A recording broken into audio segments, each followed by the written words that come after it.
They told me not to open my door after dark, not in the forest, not when the snow howled like that. But that night, something was dying outside, something that whimpered. I dragged the wolf in with my bare hands, his fur stiff with frost, his pulse barely there. He was heavy, massive, like no wolf I'd ever seen.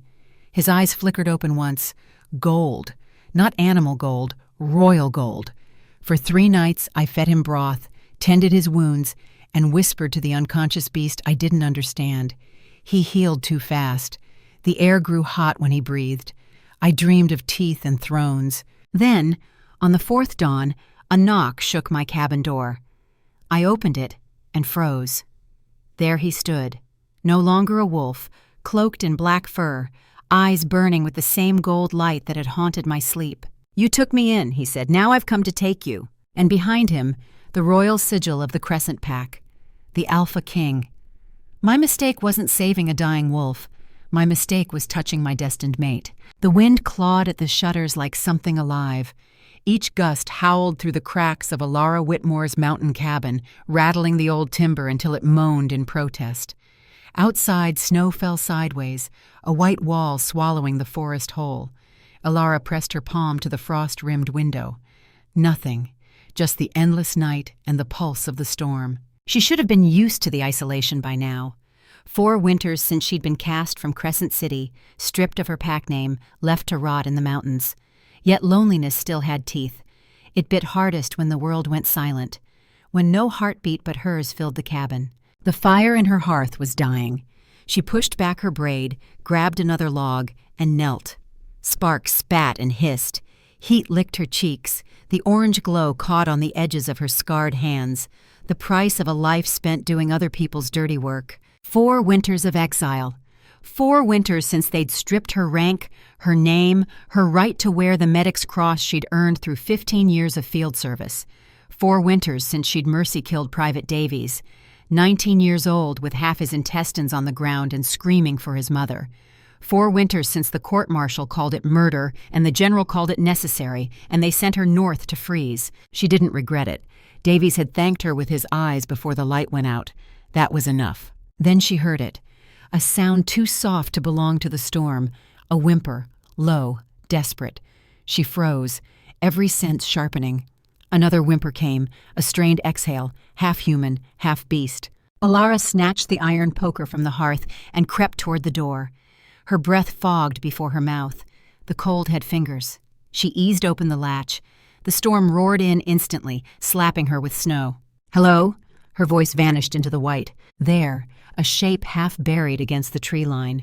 Large, dark, motionless, except for a faint shudder. For one breath, she thought it was just a fallen log. Then the log exhaled a weak, guttural growl. Her heart slammed once, hard enough to sting. A wolf.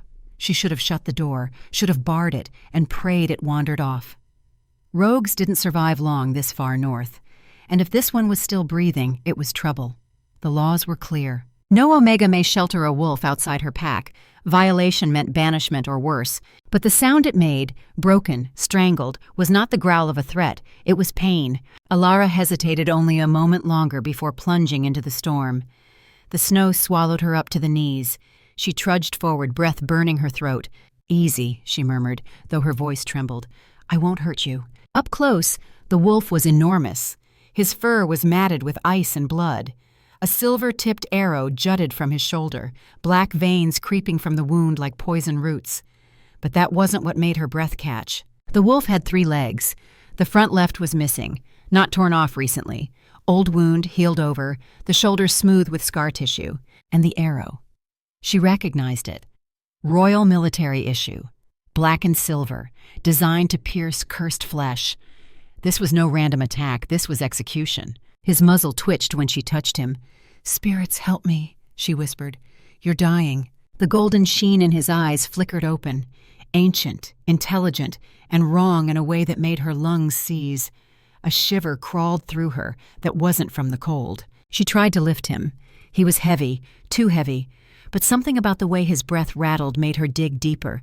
Gritting her teeth, she hooked her arms beneath his chest, dragged him inch by inch through the snow until both collapsed against her doorframe. She kicked the door open with her heel, half dragging, half pulling him inside. The wolf collapsed beside the hearth, steam rising from his fur. Elara slammed the door against the wind and dropped beside him, gasping. Up close, the arrow looked worse. She'd seen one once before in the Crescent King's hunts. Silver forged for one purpose, to pierce cursed flesh. Her fingers hovered over it. "Who did this to you?" The wolf's only answer was a faint snarl that melted into a whine. His paw twitched, claws scraping wood. "Fine," she murmured. "Hate me later." She fetched her knife, heating the blade in the fire until it glowed dull red. The cabin filled with the scent of pine smoke and old fear. When she grasped the arrow, the wolf tensed. "Hold still." She yanked. A strangled roar tore through the room, shaking the rafters. Blood hissed as it hit the hot blade. Elara flinched but didn't stop until the shaft clattered to the floor. She pressed a cloth soaked in crushed willow bark to the wound. Her herbs were few: mountain yarrow, frost root, honey. But she used what she had, whispering the words her mother once taught her. "By moon and mercy, let the wild be still." Minutes passed. The storm screamed outside. The wolf's breathing slowed, deepened. His body was too warm now, heat rolling off him in waves that fogged the air. Elara leaned back, shaking. "You're going to live. Don't make me regret it." She cleaned her hands, then wrapped herself in her old fur cloak. For a moment she simply watched him, fascinated despite herself. He was beautiful in a brutal way. Scarred muzzle, powerful shoulders, fur streaked with silver like moonlight caught in motion. Not a rogue's build, not even a warrior's. Royal, her mind whispered, and she hated that it made her heart race. But the black veins still pulsed beneath the wound. Poison or dark magic. She'd seen curse rot before in the war. If she didn't act, it would kill him by dawn. There was a technique. Dangerous, borderline heretical. Her mother had taught her in whispers. Silver ash could burn out curse rot if you were willing to risk killing the patient. Elara grabbed the silver-tipped bullets from her rifle, scraped the coating into a bowl, mixed it with pine resin and snow melt until it formed a paste. She reopened the wound. The wolf's scream was agony-made sound. His body arched, convulsed, every muscle locked. The black veins flared bright, burning from the inside. For 3 seconds she thought she'd killed him. Then the light faded, the veins receded, the wolf collapsed, breathing hard but steady. By midnight the fire dimmed. She woke to a low rumble, like thunder trapped in a chest.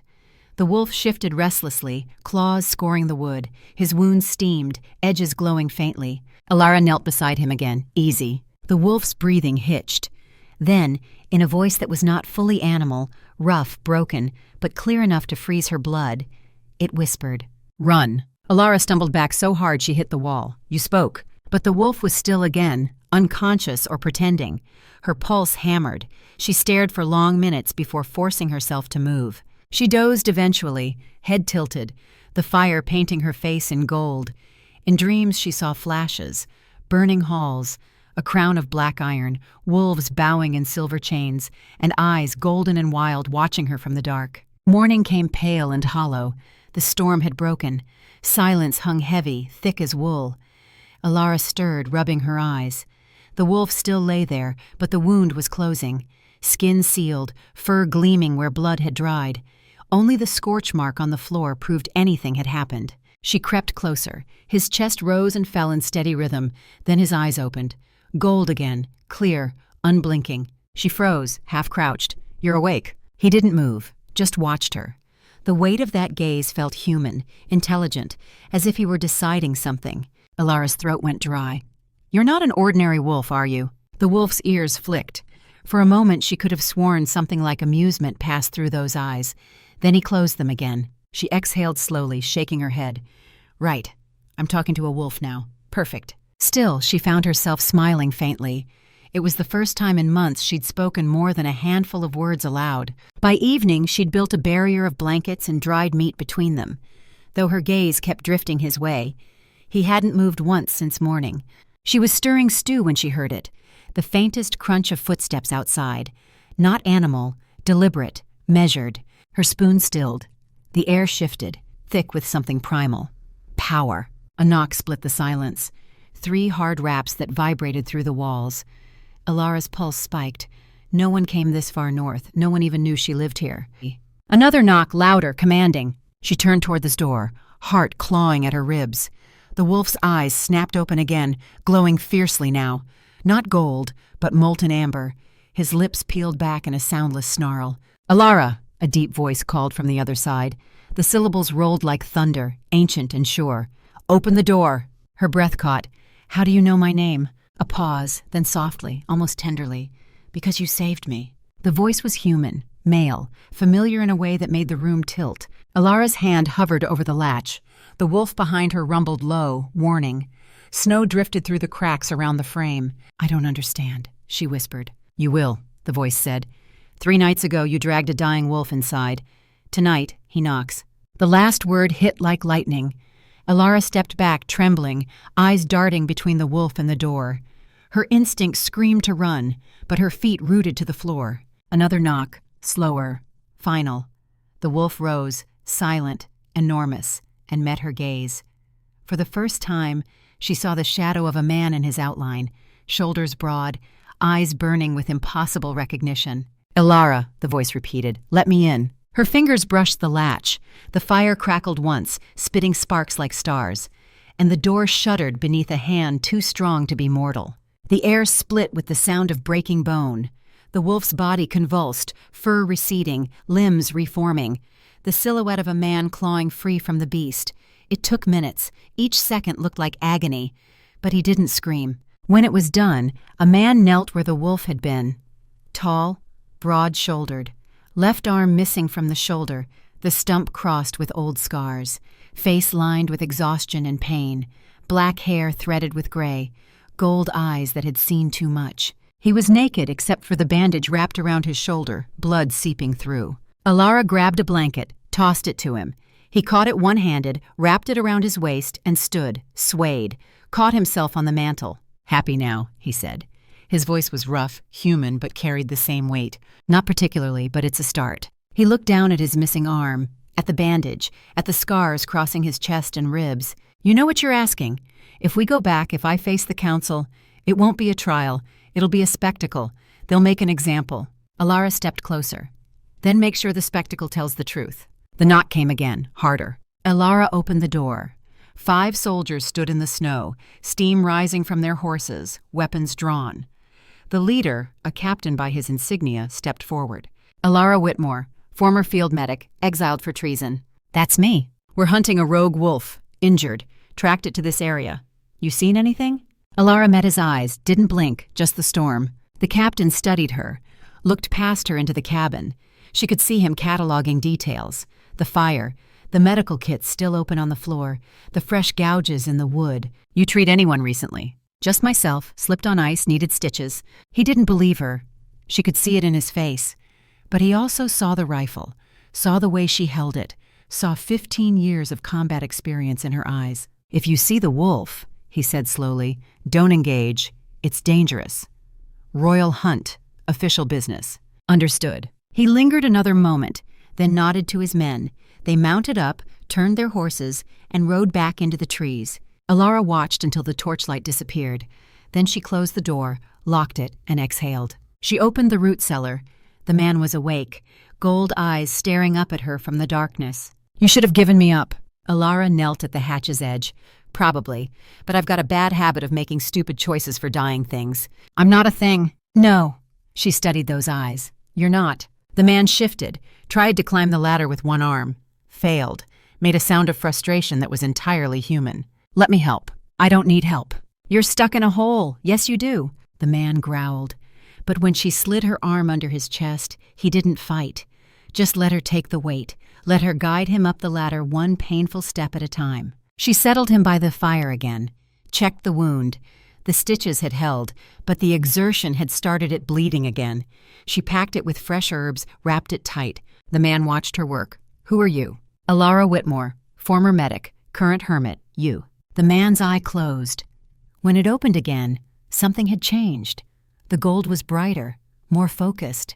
And when he spoke, the voice carried weight. "My name is Kieran Ashford." Elara's hands stilled. That name. She knew that name. Everyone knew that name. The Wolf King. They said he'd died at the Battle of Blackridge Pass, lost his arm saving 200 men, lost his mind watching 50 die, been gone ever since. You're supposed to be dead. I was. The man's breathing deepened. Then you dragged me inside. The storm had died completely now. Outside, the world was silent. Inside, the fire burned low, painting shadows across the walls. Elara sat back on her heels, processing. The king she'd saved wasn't just cursed, he was hunted, by his own people, and she'd just hidden him from a royal execution squad. Why were they hunting you? Because I'm a reminder, Kieran's voice was bitter, of what happens when you survive and your men don't. The council wants me gone. Cleaner that way. No cursed king, no questions about Blackridge. What happened at Blackridge? The man was quiet for a long time. When he spoke again, the voice was hollow. I made a choice. Retreat through the gorge or stay and die. I chose retreat. Saved 200, lost 50 holding the line. My second-in-command, Garen Corvus, he was captured, tortured. They let him go so he could tell everyone I'd abandoned them. Did you? No. Kieran's eye blazed. I lost my arm going back for them. But the signal lines were cut. Sabotaged. Rear guard didn't get the order to fall back. They thought they were holding for reinforcements. They died not knowing I'd told them to run. Who cut the lines? I don't know. But someone wanted me to fail. Wanted civil war. Wanted the Wolf King broken. Elara absorbed this. Thought of Private Davies, of mercy kills and courts-martial and the way command decisions echoed forever. You carry them, the 50, don't you? Every night. Kieran's voice cracked. Every full moon I relive it. I hear them die, over and over, and I can't save them. How long until the next full moon? 10 days, she nodded. Then we have 10 days to figure out what happens next. We? The man's eye fixed on her. Elara met it without flinching. You think I saved you just to watch you die of exposure 10 days from now? I'm invested. You're stuck with me. For the first time, something that might have been amusement crossed Kieran's face. You're insane. Medic, same thing. The fire popped. Sparks drifted up and died. Outside, dawn was coming, gray and cold. Elara stood, walked to the window. In the distance, she could see smoke rising from the valley. Crescent Keep, the fortress Kieran had built after Blackridge, to never be ambushed again. They'll come back, she said, the hunters, and next time they'll search more carefully. I know. So we can't stay here. Kieran shifted, trying to stand. Failed. Collapsed with a huff of frustration. I can barely walk. Where exactly do you think we're going? Elara turned to face him. Somewhere they won't expect. Back to Crescent Keep. The man stared at her. That's suicide. Maybe. But it's also the only play that makes sense. You said someone sabotaged Blackridge. Someone wanted you to fail. If you run, they win. If you hide, they hunt you down. But if you go back, if you face it, you control the narrative. And if they execute me the second I walk through the gates, then you die standing instead of running. She crossed her arms. You're a king, Kieran. Start acting like one. For a long moment, the man said nothing. Then slowly, painfully, he stood. You're right, I've been running long enough. Good, she grabbed her pack, then let's move. They left at dawn. The journey would take 7 days hard riding. That gave them 3 days at Crescent Keep to prepare before the full moon. 3 days to expose whoever sabotaged Blackridge. 3 days to face the past. Or 3 days until everything ended. They moved through the forest in silence. Kieran walked like a soldier despite the missing arm. Steady, tactical, eyes scanning for threats. Elara watched him move, saw how he compensated, kept his right side forward, used terrain for balance. This was a man who'd survived by being smarter than his enemies. After an hour, he spoke. Tell me about the mercy kill, the one they exiled you for. Elara didn't break stride. His name was Private Marcus Davies. 19. Shrapnel took out most of his abdomen. Nothing I could do. He knew it. Asked me to make it stop. And you did. I did. They walked in silence.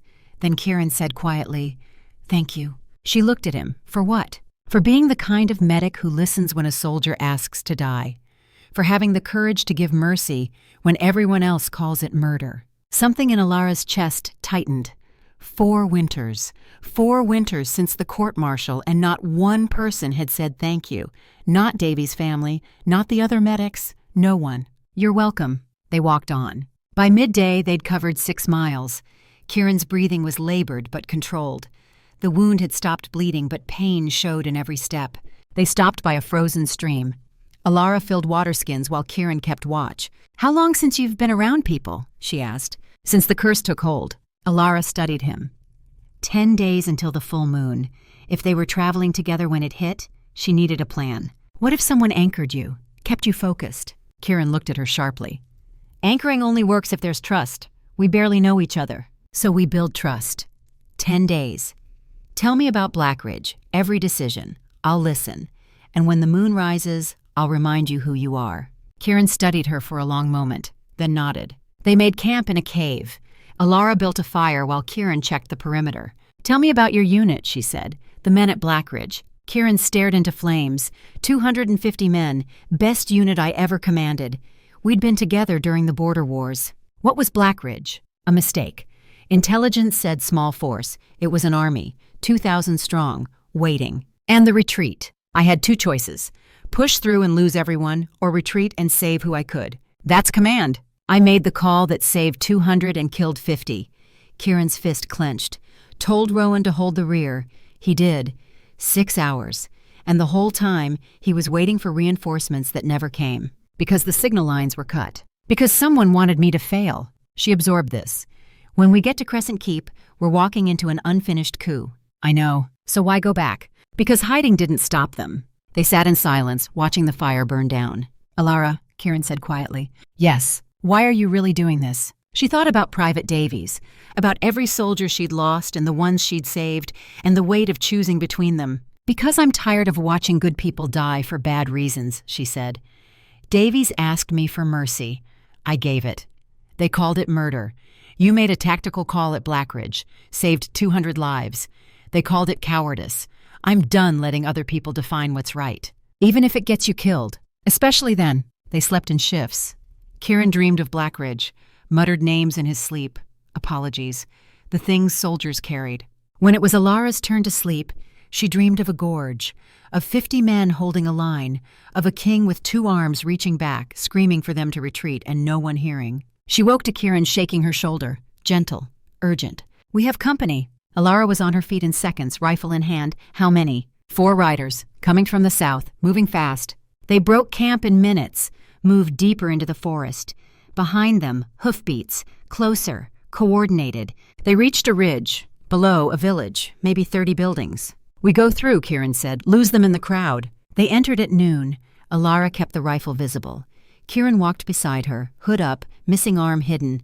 They bought supplies, dried meat, ammunition.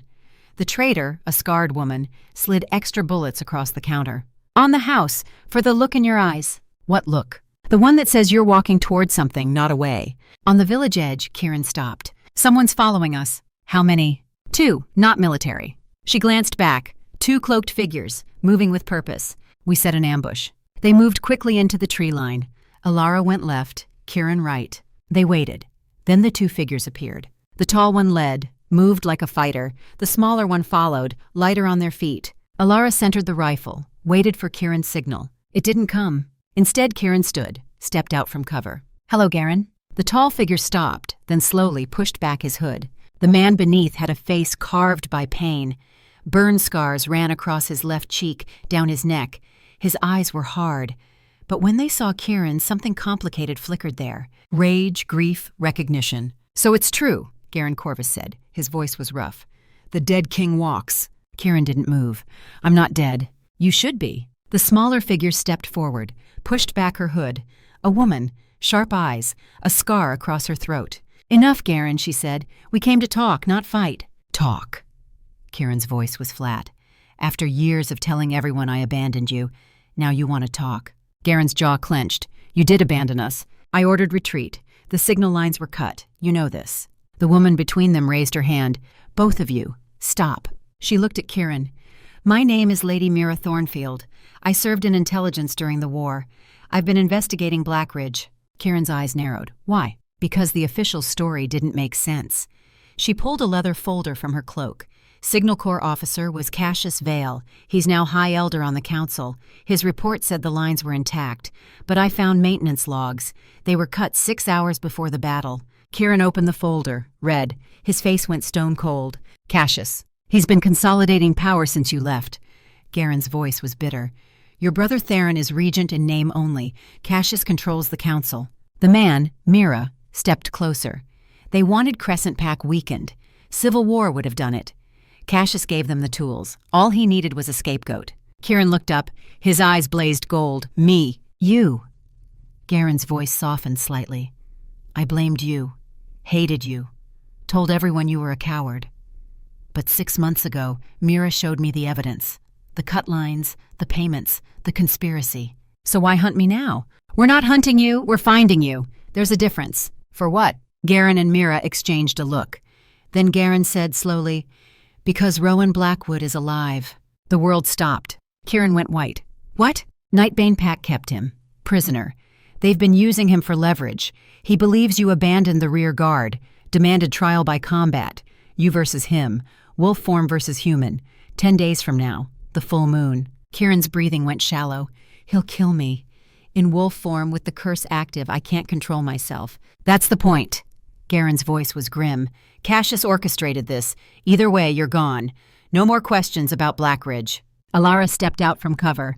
Then we changed the game. All eyes turned to her. Who are you? Mira asked. Elara Whitmore, field medic, currently keeping this one alive. The mercy killer. Garen's eyes widened. That's me. She lowered the rifle. So we go to Crescent Keep. We face Rowan. But we do it our way. We expose Cassius before the trial. That's impossible, Garen said. We don't have time. We don't need time. We need witnesses. She looked at Garen. You testify. You tell the truth. Garen's face worked. Then he extended his hand to Kieran. For the 50. Kieran took it. For the 50. They traveled together now. 4 instead of 2. The roads improved. Patrols regular. As they walked, Garen told stories. About Blackridge. About the men who died. Not with anger. With memory. Kieran listened. Added his own.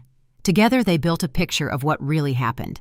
That night, they camped in sight of Crescent Keep. The fortress rose from the mountainside like shadow and moonlight carved, massive walls, guard towers. Tomorrow, Kieran said quietly, tomorrow we walk through those gates. And either we walk out, Garen finished, or we don't. Elara checked her rifle. 5 rounds, not enough for an army, but enough to make a stand. She looked at Kieran, at Garen, at Mira. 3 soldiers and a medic, against a conspiracy. The odds were bad, but they'd been bad at Blackridge too, and some people had survived. The fire burned low. The moon rose. 10 days until full. 10 days until everything ended or began. Elara closed her eyes, and for the first time in years, she prayed. Not to gods, not to fate, to the 50 who died at Blackridge. Give us strength, give us wisdom, give us the courage to stand when everyone says run. The wind answered, soft, steady, like whispers from the dead. Tomorrow, they would face the gates. Tomorrow, the trial would begin. And one way or another, the truth would have its reckoning. Dawn came cold and clear. No storm, no wind, just the sharp bite of mountain air and the weight of what lay ahead. Kieran stood first, checked his weapons. 1 sword, adapted for single-hand use. A knife at his belt. The tools of a soldier who'd learned to fight with less. Elara watched him move through the pre-battle ritual. Every motion deliberate, focused. This was a man preparing for war, not politics. You ready? She asked. No, but I'm committed. She stood, shouldered her pack. Same thing. They broke camp in silence, the 4 of them moving with military precision. Garen took point, scanning for threats. Mira covered the rear. Kieran and Elara walked center, close enough to support each other. The final approach to Crescent Keep took 2 hours. The road widened, became paved stone, evidence of civilization, of order imposed on wilderness. Other travelers appeared, merchants with carts, farmers heading to market, soldiers on patrol. All of them stared at the group, whispered, pointed. Word would reach the gates before they did. Is that him? The Wolf King. I thought he was dead. Kieran kept his hood up, kept walking. But Elara could see the tension in his shoulders. Every whisper was a knife, every stare a judgment. They don't know the truth, she said quietly. Not yet. They will. His voice was grim, one way or another. The gates loomed ahead, 50 feet high, iron reinforced, built to withstand siege. Kieran's design, still standing strong after all these years. Guards stood at attention, weapons ready. As the group approached, a captain stepped forward, young, nervous, hand on his sword hilt. State your business. Kieran pushed back his hood, faced the captain directly. Kieran Ashford, here to see my brother and to face trial. The captain's face went white. Behind him, guards scrambled. Someone ran for the inner keep. Horns blew. The sound echoed across stone, calling the fortress to attention. The captain swallowed. You're supposed to be dead. Reports were exaggerated. Kieran's voice carried command despite everything. Will you open the gates or make me stand here until your superiors decide? The captain looked torn. Orders said one thing. Instinct said another. Finally, he gestured. Open them. The gates groaned inward. Beyond lay the courtyard. And beyond that, the throne room where Kieran had once ruled, where he'd soon stand trial. They walked through, every step taking them deeper into danger, or toward vindication. Hard to tell which. The courtyard erupted in chaos, soldiers running, officers shouting, citizens staring. Within minutes, hundreds had gathered, all watching, all waiting to see what would happen when the dead king returned. Elara stayed close to Kieran's right side, ready. If this went wrong, if they were arrested or attacked, she'd need to move fast. But no one approached, not yet. They were waiting for someone with authority to make the first move. The throne room doors flew open, not pushed, thrown. A man emerged, younger than Kieran by a few years. Same jaw, same eyes, though brown instead of gold. He wore the regent's chain, silver links that caught morning light. Kieran Ashford stopped at the top of the stairs, stared down at his brother. For 10 seconds, neither moved. The courtyard held its breath. Then Kieran descended. Slowly, each step measured. When he reached the bottom, he stood face to face with Kieran. You're supposed to be dead. I got better. Kieran's eyes took in the missing arm, the scars, the gold eyes that marked the curse. You've been gone. Do you know what that did to this kingdom? I know what my presence would have done. I was cursed, dangerous. I left to protect people. You left us to clean up your mess. Kieran's voice was controlled. Tight. Do you have any idea how many times I've had to defend your decisions? How many families came to me asking why their sons died at Blackridge? The signal lines were cut. Kieran's voice was quiet. Sabotage. I gave the order to retreat. It never reached the rear guard. Convenient. It's the truth, so you say. Kieran glanced at Kieran. And you bring the man who spent years calling you a coward. That's bold. Kieran stepped forward. I was wrong. The courtyard murmured. This was news. Kieran Corvus, Kieran's loudest critic, now standing beside him. Explain, Kieran said. Kieran pulled out the folder, handed it to Kieran. Signal Corps logs, maintenance records, payment ledgers. Elder Cassius Vale sabotaged the communications. Blackridge was a setup. Kieran opened the folder. Read. His face went carefully neutral. Where did you get this? Lady Mira stepped forward. I compiled it. 3 years of investigation. Every document is authentic. I can verify sources. Kieran looked at her, looked at the papers, looked back at Kieran. If this is true, if Cassius orchestrated Blackridge, then half my council is compromised. I know, Kieran said. That's why I'm here, to face it, publicly. Kieran was quiet for a long moment. You know Rowan Blackwood arrived, demanded trial by combat, you versus him, 10 days from now. I heard, and you still came. I came because running solved nothing. Kieran met his brother's eyes. I made a tactical decision at Blackridge. Saved 200 men, lost 50. I've carried that weight. Now I'm ready to answer for it. You'll lose. Kieran's voice was flat. Rowan's been training. He's angry. And the curse makes you vulnerable. Maybe. Or maybe I'll finally get the trial I should have had. Either way, the truth comes out. Kieran studied his brother, looked at Elara. Who are you? Elara Whitmore, field medic, currently making sure he doesn't die before the trial. The mercy killer. Kieran's eyes narrowed. You were court-martialed, exiled. I was, still am. But apparently exile teaches you terrible decision-making. She nodded at Kieran, like saving cursed kings. Why? Because he's still breathing. That means he's worth saving. Kieran almost smiled. Then his face hardened. If you're here for trial, it has to be official. Counsel. Witnesses. You'll be in custody until then. Guarded. And if Cassius realizes you're alive before we're ready, he'll move against you. I understand. Do you? Because the last time someone challenged Cassius, they had an accident. Fell on their own sword. Kieran's jaw tightened. Then we don't give him time to arrange accidents. Kieran considered. Then nodded. I'll call emergency council session. Tonight. You'll testify. We'll present evidence. And we'll see who stands where. And Rowan. He's here. In the barracks. Training. He doesn't know you've arrived yet. When he finds out, there's no controlling what happens. Then I'll talk to him. That's suicide. Elara stepped forward. Or it's the only way this ends without more blood. Rowan deserves to hear the truth from Kieran directly. Theron looked between them. You're both insane. We've established that, Elara said. Where are the barracks? Theron sighed, pointed across the courtyard. East wing, second floor. But I'm sending guards. To protect us or arrest us? Both. Fair enough. They were given a room. Small, functional, 2 bunks, a table, 1 window overlooking the training yard. Guards posted outside. Elara set down her pack, checked the window. Solid bars. She turned to find Kieran sitting on the bunk, staring at his hand. The fingers were shaking. You all right? No. His voice was quiet. I haven't been in this fortress since I left. Every stone remembers what I was, what I failed to be. You didn't fail. 50 men would disagree. 50 men were betrayed by Cassius, not by you. She sat beside him. You made the tactical call, the right call. Someone else made it wrong. That's not on you. Command is always on me. That's what it means to lead. Kieran's fist clenched. When you're in charge, every death is your responsibility. You sound like you've been carrying that alone too long. Alone does that. Elara was quiet. Then she said, Tell me about Rowan. Before Blackridge, what was he like? Kieran leaned back against the wall, closed his eyes.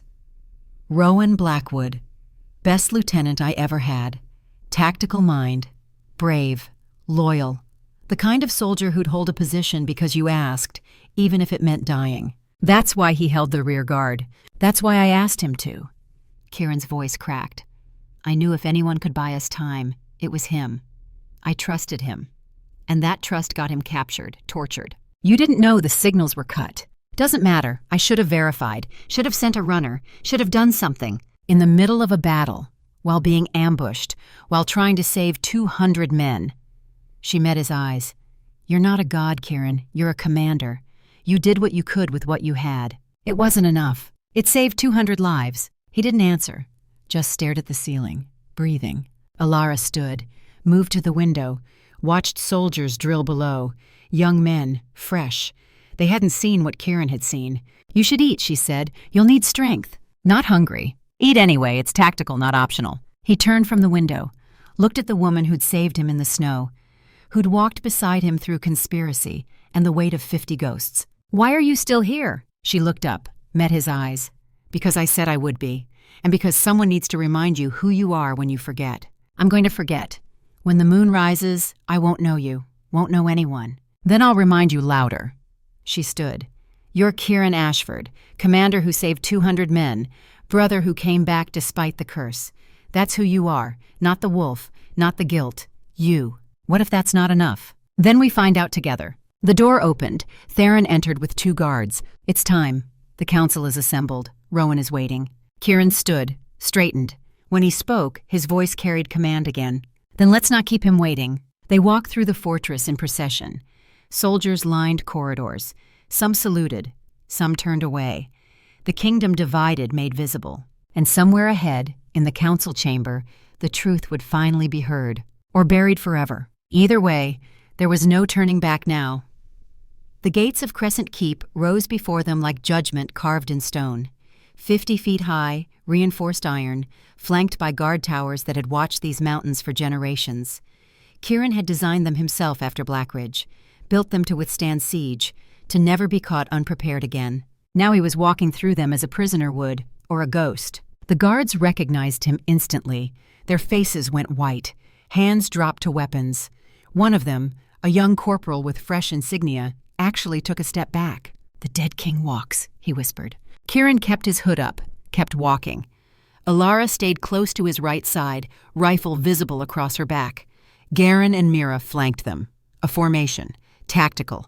4 people who'd decided to walk into hell together because hiding hadn't worked. The courtyard beyond the gates was massive, stone, functional, built for troop movements, not decoration. Soldiers drilled in the far corner. Their cadence faltered when they saw the group. Orders were shouted, formations broke. Within minutes, 200 men stood watching. Word traveled fast in fortresses. Someone had already run for the council. Elara counted exits, 3 visible, probably more hidden. Kieran would know them all. He'd designed this place. Every choke point, every defensive position. If they needed to fight their way out, he'd know how. But they weren't here to fight, not yet. The throne room doors opened. Not pushed, thrown. The sound echoed across stone like a challenge. A man emerged, younger than Kieran by 3 years, but the resemblance was clear. Same jaw, same eyes, though brown instead of gold. He wore the regent's chain across his chest, silver links that caught morning light. Kieran Ashford stopped at the top of the stairs, stared down at his brother. For 10 seconds, neither moved. The courtyard held its breath. Then Kieran descended, slowly, each step measured. When he reached the bottom, he stood face to face with Kieran. "You're supposed to be dead." "I got better." Kieran's eyes took in the missing arm, the scars, the gold eyes that marked the curse. The years had aged Kieran beyond his 48 years. Gray threaded the black hair. Lines cut deep around eyes that had seen too much. "You've been gone. Do you know what that did to this kingdom?" "I know what my presence would have done. I was cursed, dangerous. I left to protect people." "You left us to clean up your mess." Kieran's voice was controlled, tight, the kind of anger that came from years, not moments. "Do you have any idea how many times I've had to defend your decisions? How many families came to me asking why their sons died at Blackridge?" The signal lines were cut. Kieran's voice was quiet. "Sabotage. I gave the order to retreat. It never reached the rear guard." "Convenient. It's the truth." "So you say." Kieran glanced at Garen. "And you bring my brother's accuser as witness." "That's bold." Garen stepped forward. "I'm not his accuser anymore. I was wrong." The courtyard murmured. Soldiers shifted. This was news. Garen Corvus had spent years telling anyone who'd listen that Kieran was a coward. Now he stood beside him. "Explain," Kieran said. Garen pulled the leather folder from his cloak, handed it to Kieran. Signal Corps logs, maintenance records, payment ledgers. Elder Cassius Vale sabotaged the communications, sold us out to Iron Mountain Kingdom. Blackridge was a setup. Kieran opened the folder. Read. His face went carefully neutral. The kind of neutral that meant he was processing something that changed everything. "Where did you get this?" Lady Mira Thornfield stepped forward. "I compiled it. Years of investigation. Every document is authentic." Kieran looked at her, looked at the papers, looked back at Kieran. "If this is true, if Cassius orchestrated Blackridge, then half my council is compromised. He'll have allies, supporters, people who've profited from your absence." "I know," Kieran said. "That's why I'm here, to face it, publicly." Kieran was quiet for a long moment. Then he said, carefully, "Rowan Blackwood arrived 3 weeks ago. He's demanded trial by combat. You versus him, wolf form versus human. 10 days from now, the full moon." "I heard." "And you still came." "I came because running solved nothing." Kieran met his brother's eyes. "I made a tactical decision at Blackridge. Saved 200 men, lost 50. I've carried that weight. Now I'm ready to answer for it." "You'll lose." Kieran's voice was flat. "Rowan's been training since his release. He's angry, focused, and the curse makes you vulnerable. He'll kill you." "Maybe. Or maybe I'll finally get the trial I should have had. Either way, the truth comes out." Kieran studied his brother, looked at Elara. "Who are you?" "Elara Whitmore, field medic, currently making sure he doesn't die before the trial." "The mercy killer." Kieran's eyes narrowed. "You were court-martialed, exiled." "I was. Still am. But apparently exile teaches you terrible decision-making." She nodded at Kieran. "Like saving cursed kings." "Why?" "Because he's still breathing. That means he's worth saving." Kieran almost smiled. Then his face hardened. "If you're here for trial, it has to be official. Counsel, witnesses, the whole process. That means up to 10 days in custody, guarded. And if Cassius realizes you're alive before we're ready, he'll move against you." "I understand." "Do you?"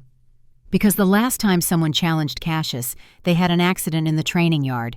Fell on their own sword. Very tragic." Kieran's jaw tightened. "Then we don't give him time to arrange accidents." Kieran considered, then nodded. "I'll call an emergency council session. Tonight. You'll testify. We'll present the evidence, and we'll see who stands where when the truth comes out. And Rowan, he's here, in the barracks, training. He doesn't know you've arrived yet." Kieran paused. "When he finds out, there's no controlling what happens. He blames you. Truly. Deeply. Years of hate doesn't disappear because of documents. Then I'll talk to him. That's suicide." Elara stepped forward. "Or it's the only way this ends without more blood. Rowan deserves to hear the truth from Kieran directly, not in a trial, not from witnesses, man to man." Kieran looked between them. "You're both insane. "We've established that," Elara said. "Where are the barracks?" Theron sighed, pointed across the courtyard. "East wing, second floor, but I'm sending guards. To protect us or arrest us? Both." "Fair enough." They were given a room, small, functional, 2 bunks, a table, 1 window that overlooked the training yard. Guards posted outside, not hostile, but not friendly either, waiting to see which way this fell. Elara set down her pack, checked the window, solid bars, not going out that way. She turned to find Kieran sitting on the bunk staring at his hand, the one he still had. The fingers were shaking. "You all right?" "No." His voice was quiet. "I haven't been in this fortress since I left. Every stone remembers what I was, what I failed to be." "You didn't fail. 50 men would disagree. 50 men were betrayed by Cassius, not by you." She sat beside him. "You made the tactical call, the right call. Someone else made it wrong. That's not on you. Command is always on me. That's what it means to lead." Kieran's fist clenched. "When you're in charge, every death is your responsibility. Success or failure, it comes back to one person, me." "You sound like you've been carrying that alone too long." "Alone does that." Elara was quiet. Then she said, "Tell me about Rowan, before Blackridge. What was he like?" Kieran leaned back against the wall, closed his eyes.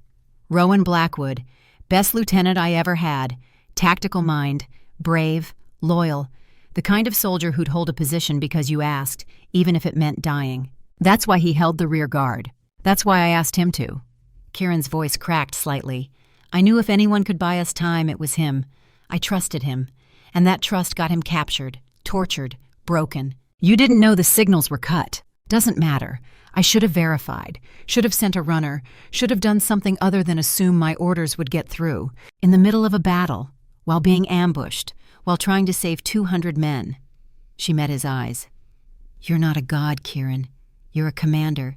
You did what you could with what you had. That's all anyone can do."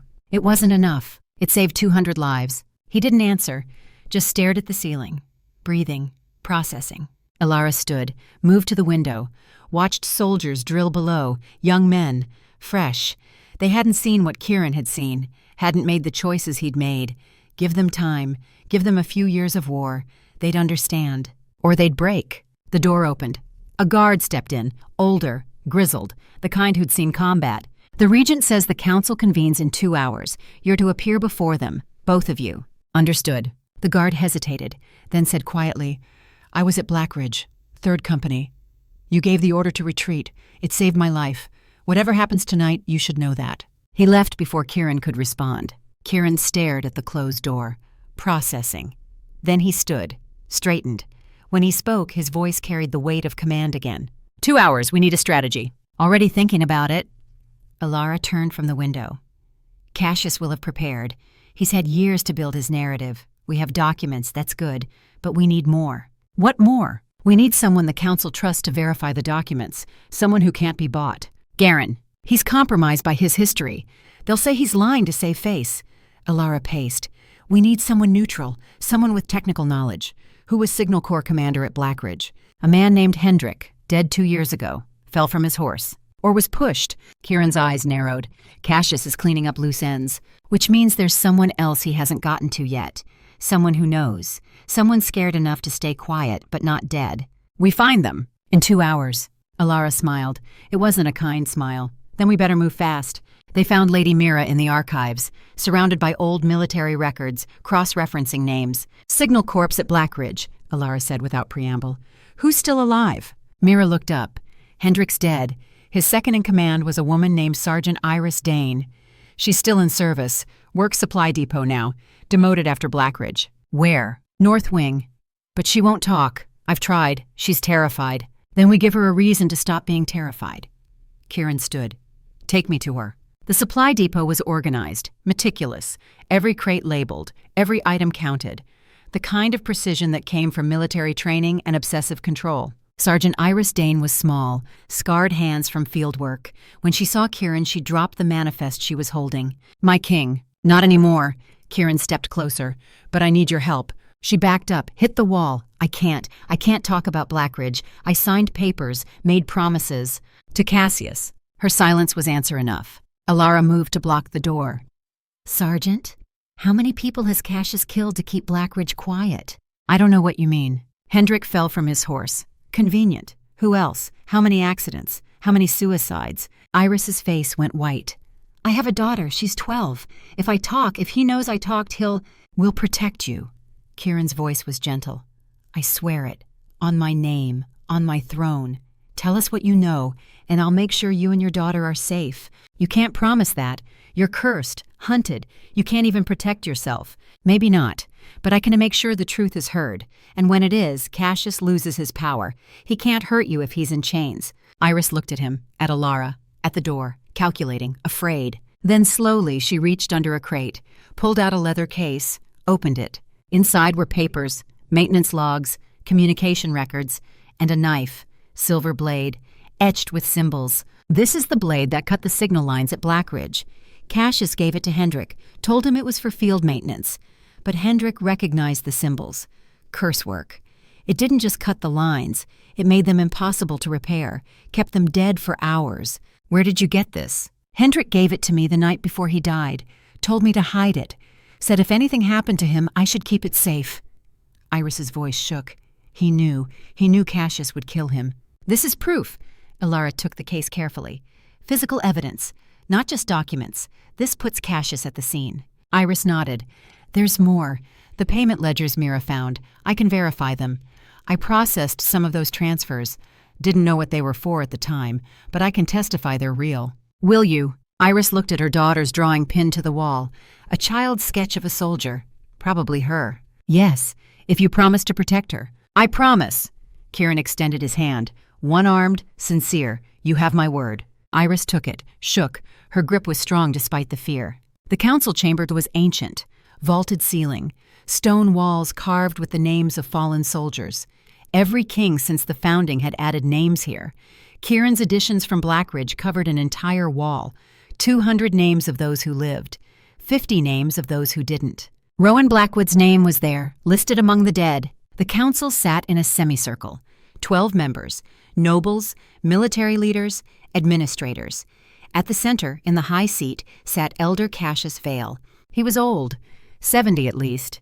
White hair, sharp eyes, hands that looked soft until you noticed the scars. This was a man who'd climbed to power and held it through intelligence, not strength.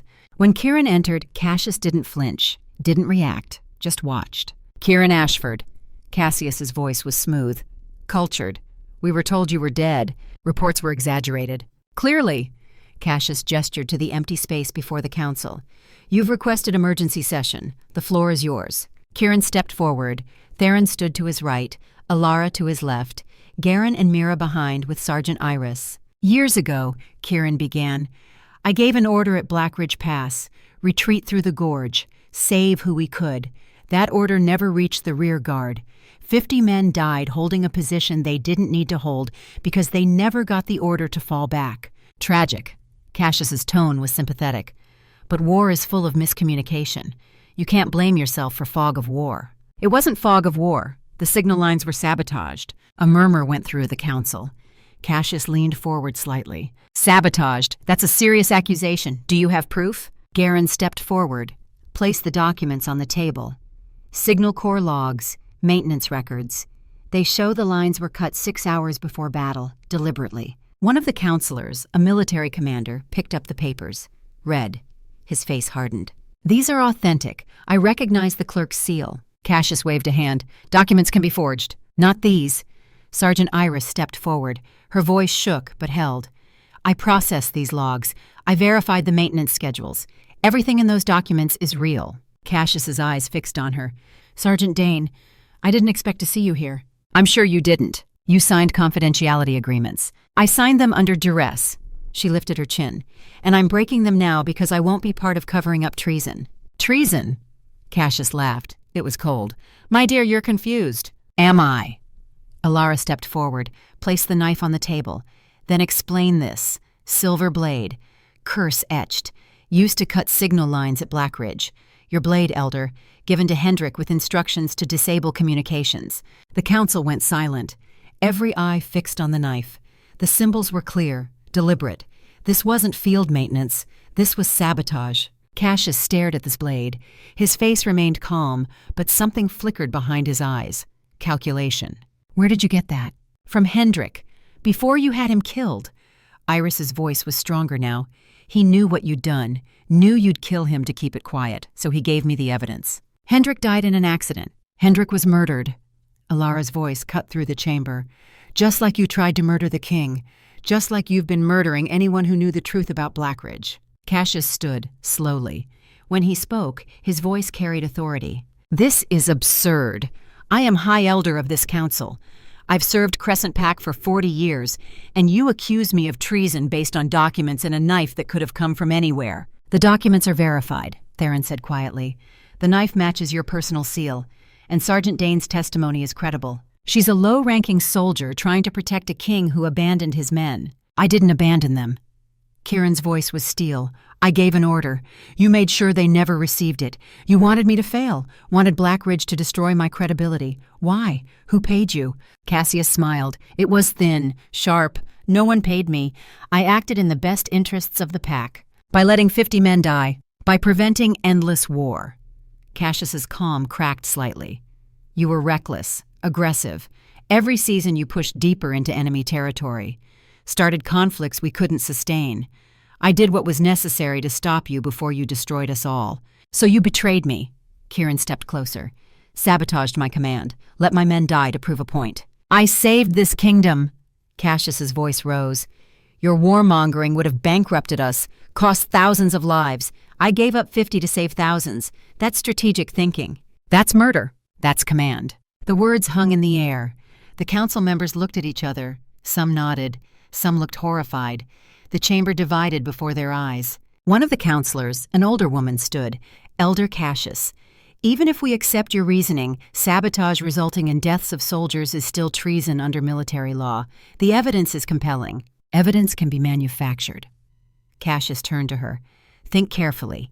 If you support this accusation, you're supporting a cursed king who's been absent. A king who brings chaos. Is that what you want? I want truth. Then consider this. Cassius's eyes swept the room. Kieran Ashford is cursed. Every full moon he becomes a beast that can't distinguish friend from enemy. Is that who you want leading soldiers? The curse exists because of the guilt you manufactured. Elara's voice was cold. Survivor's guilt given form. You created the conditions that broke him. Then used that breaking as proof he shouldn't lead. The medic speaks. Cassius's smile was patronizing. Tell me, do you believe you can cure his curse with kind words? No, but I can anchor him, keep him stable, and I have. For 10 days we've traveled together, 10 days without incident. The curse is manageable if he has support. Support, Cassius laughed. What happens when that support fails? When the moon rises and he tears through this fortress? No one. Kieran's voice was quiet, because I won't let it happen. You can't control it. I've controlled it for 10 days. I'll control it for the trial with Rowan, and after that, whatever happens, the truth is out. Cassius's face hardened. The trial. Yes, let's discuss that. Rowan Blackwood demands satisfaction. Combat. You versus him. Are you so eager to die that you'd accept? I'm eager to face the man I failed, to explain, to let him judge me. He'll kill you. Maybe, but he deserves the chance to try. The door at the back of the chamber opened. Every head turned. Rowan Blackwood stood in the entrance. He was different from the lieutenant Kieran remembered. Older, harder. His right leg was gone below the knee. He walked with a cane, mechanical, precise. But his eyes, they burned with accumulated rage. 45 years old and scarred by captivity, Rowan limped into the chamber. Stopped 10 feet from Kieran. Stared. So it's true. His voice was rough, scarred. The dead king returns. Rowan. Kieran's voice broke slightly. I'm sorry. I'm so sorry for what happened. Sorry. Rowan's laugh was bitter. You're sorry. Do you know what they did to me? To us. 6 months. 6 months of torture. Asking why our king abandoned us, why reinforcements never came. It wasn't for nothing. Kieran stepped forward. I gave the order to retreat.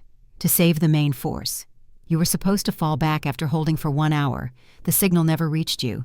Because you never sent it. I sent it. The lines were cut, sabotaged. Rowan's eyes narrowed. Convenient. It's the truth. Kieran gestured to the evidence on the table. Cassius cut the communications, deliberately, to make me look like I abandoned you, to destroy my credibility. Rowan looked at the documents, at the knife, at Cassius, then back to Kieran. Even if that's true, you still left us. You retreated, saved yourself while we died. I lost my arm going back for you. Kieran's voice was raw. I heard the rear guard was cut off. I turned back, tried to fight through, took shrapnel, lost the arm, was dragged out by my own men. If I could have reached you, I would have. But you didn't. No, I didn't. And I've carried that. Carried you, all 50 of you, every night. Rowan stared at him. Something complicated moved behind his eyes. Anger, grief, doubt. The trial stands. His voice was flat. Full moon, 10 days from now. You and me. Wolf versus man. We settle this. Agreed. Then I have nothing more to say to you. Rowan turned, limped toward the door, stopped, looked back. If you're lying, if this is all a trick to save yourself, I'll make your death last. Then he was gone. The chamber was silent. Cassius stood slowly. Well, this is settled then. Trial by combat in 10 days. Until then, King Kieran will remain in custody, for everyone's safety. Theron stood. Agreed.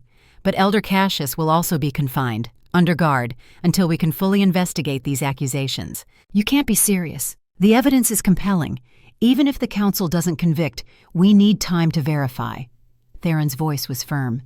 Guards, please escort the elder to secure chambers. 2 guards stepped forward. Cassius looked at them, at the council, at Kieran. This isn't over. No, it's not. Kieran met his eyes. But it's ending, one way or another. Cassius was led away. The council dispersed, and Kieran stood in the chamber surrounded by the names of his dead and wondered if 10 days from now his name would join them. Elara touched his shoulder. You did well. I didn't do anything. The trial will decide. No, truth decided. The trial is just formality. He wished he believed that. They returned to their room under guard. The sun was setting, painting the mountains in red and gold. 8 days until full moon. 8 days until everything ended. Kieran sat on the bunk. Elara checked the wound on his shoulder. It had healed well. No infection. The stitches could come out soon. Tell me about the curse. She worked carefully. What happens when the moon rises? I lose myself. Everything human fades. All that's left is the wolf and the guilt. I relive Blackridge over and over, hear them screaming, can't save them, and the wolf hunts, looking for enemies that aren't there. What if someone anchored you, kept calling you back? I don't know, no one's tried. I'm going to try. She met his eyes. When the moon rises, I'll be there, and I'll keep calling you back, as many times as it takes. It's dangerous. Everything about this is dangerous, but I'm not watching you face it alone. Why? He searched her face. Why do you care so much? Because you remind me of every soldier I've tried to save. She tied off the bandage. And because Davies deserved mercy. You deserve the same. Kieran reached up, touched her hand with his, held it. For a moment they stayed that way. 2 people who'd seen too much death choosing to stand against it together. Thank you. Don't thank me yet. Let's survive the next 10 days first. Outside the moon rose, thin, waxing, growing toward full. 8 days. The cost of command was coming due, and this time, payment would be made in blood or truth. Kieran closed his eyes, whispered names, 50 of them, Rowan's first, the rest following, his litany, his burden. Elara listened, learned the names. When the moon rose full, when the curse came, she'd need them. Because whatever happened in 8 days, she wasn't letting Kieran fight alone. Not the curse, not Rowan, not the weight of 50 ghosts. They'd face it together, or not at all. Night fell heavy over Crescent Keep, the kind of darkness that came before storms, before battles, before moments that changed everything. Elara couldn't sleep. She stood at the barred window, watching torches move along the walls. Guard rotations, precise, military. Kieran's design still functioning after all this time. Good commanders built systems that outlasted them. Behind her, Kieran slept fitfully. He'd finally collapsed near midnight, exhaustion winning over anxiety. But even unconscious, he wasn't at peace. His breathing was irregular, muscles twitched, fighting dreams she couldn't see. She'd seen this before. In field hospitals, soldiers dreaming of battles, reliving moments their conscious minds tried to forget. The body remembered what the mind wanted to suppress. Kieran jerked awake, sat up fast, hand reaching for a weapon that wasn't there. Easy. Elara didn't turn from the window. You're safe. Just dreams. He exhaled, dropped his head into his hand. Doesn't feel safe. Nothing about this does. She glanced back at him. How long until you can't sleep at all? Full moon's in 8 days. By tomorrow night, the curse will start pushing. I'll be too wired to sleep, too aware. Everything will feel like a threat. And when the moon rises, I'll be gone. Whatever's left won't be me. His voice was hollow. That's why they're smart to keep me locked up. Why Rowan has the advantage. He'll be fighting a beast. I'll be fighting ghosts. Elara moved from the window, sat across from him. We need a strategy. For what? The trial's decided. I shift. We fight. One of us dies. That's not a strategy. That's surrender. She leaned forward. You're a tactician, Kieran. So think tactically. What are Rowan's advantages? He's human, focused, angry, trained since his release specifically to kill me. And yours? I'm stronger in wolf form, faster, more dangerous. But the curse makes you lose control. Yes. So the strategy is keeping you in control. She met his eyes. You said anchoring works if there's trust. We build that trust, starting now. How? Tell me everything, not just Blackridge, everything. Before the war, before the crown, who you were when you were just Kieran, not King Kieran. He looked at her like she'd suggested treason. Why does that matter? Because when the curse tries to take you, when you're drowning in guilt and death, I need to remind you of who you are, not who you failed to be, who you actually are. And I can't do that if I don't know. Kieran was quiet for a long time. Then he started talking. I grew up here, second son, never supposed to be king. That was my older brother's job. Marcus. He was good at it. Everything I wasn't. What happened to him? Border skirmish 15 years ago. Ambushed during negotiations. Died covering the retreat. Elara nodded slowly. You've been living his death for 15 years, and my men's deaths since then. Kieran's voice was tired. You ask who I am. I'm the second choice who keeps losing first choices. That's not who you are. That's what's happened to you. Is there a difference? Yes. She was firm. Who you are is the man who designed this fortress to protect people, who gave the order to retreat because saving 200 mattered more than pride, who came back despite the curse. That's a leader. Leaders don't run. Leaders don't sacrifice lives for ego. Kieran looked at her. Really looked. In the dim light, his gold eyes caught torchlight from outside. You're very good at this. At what? Making broken things feel useful again. I'm a medic. That's the job description. He almost smiled. Then the moment passed. The weight settled back. Tomorrow's going to be hard. The council will want more testimony. Cassius will fight back. And Rowan? Rowan is hurt.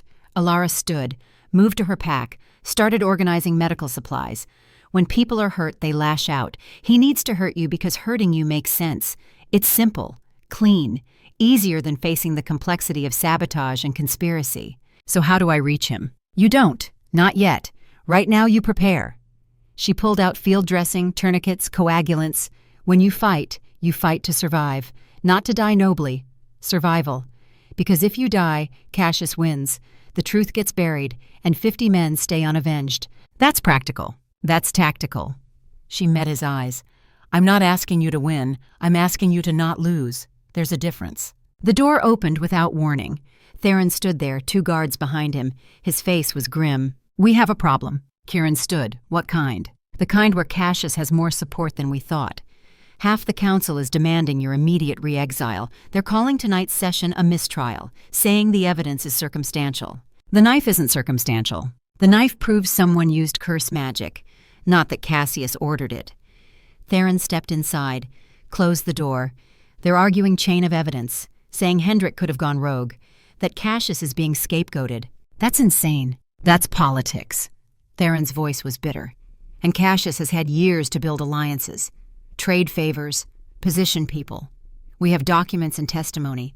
He has power. Then we need more than documents. Elara turned from her supplies. We need someone who can't be dismissed, someone the council respects absolutely. Who? Everyone connected to Blackridge is either dead or compromised. Not everyone. Kieran's voice went quiet. There's one person, but I can't ask him. Who? Captain Marcus Thane, commander of the 3rd Company. He was at Blackridge, heard my orders directly, can testify to the tactical situation. Then we get him. He's been retired for 4 years, lives in the mountains, doesn't talk to anyone. Kieran shook his head. After Blackridge, after seeing what happened, he left service, said he was done with command decisions and politics. We bring him back. He won't come for me. Maybe not. Elara grabbed her coat. But he might come for the truth. Theron looked between them. You're talking about leaving custody, breaking confinement. That makes you fugitives. We're already fugitives. Kieran stood. This just makes it official. I can't authorize this. Then don't. But don't stop us either. Elara checked her rifle. How long do we have until the council reconvenes? 10 hours dawn session. Where does Thane live? 6 hours north, Mountain Pass. Theron pulled a map from his coat. Here. But the pass is guarded. Cassius's men. They'll know you're coming. Then we don't use the pass. Kieran studied the map. There's a winter trail. Dangerous. Steep. But I know it. Used it for training exercises. In the dark with one arm. I've done harder. Elara shouldered her pack. Then let's move. Theron grabbed his brother's shoulder. If you don't come back by dawn, I can't protect you. The council will declare you traitor. The trial will happen anyway. Rowan will win by default. I understand. Do you? Because this isn't just about you anymore. It's about whether we can govern through truth or fear. If Cassius wins, if he consolidates power, this kingdom becomes something else. I know. That's why we're going. Kieran met his brother's eyes. Trust me, one more time. Theron held his gaze, then nodded, stepped aside. The guards at the door didn't move, just watched, waiting to see what their regent would order. Theron said nothing. After a moment, the guards stepped aside too. Kieran and Elara walked past them.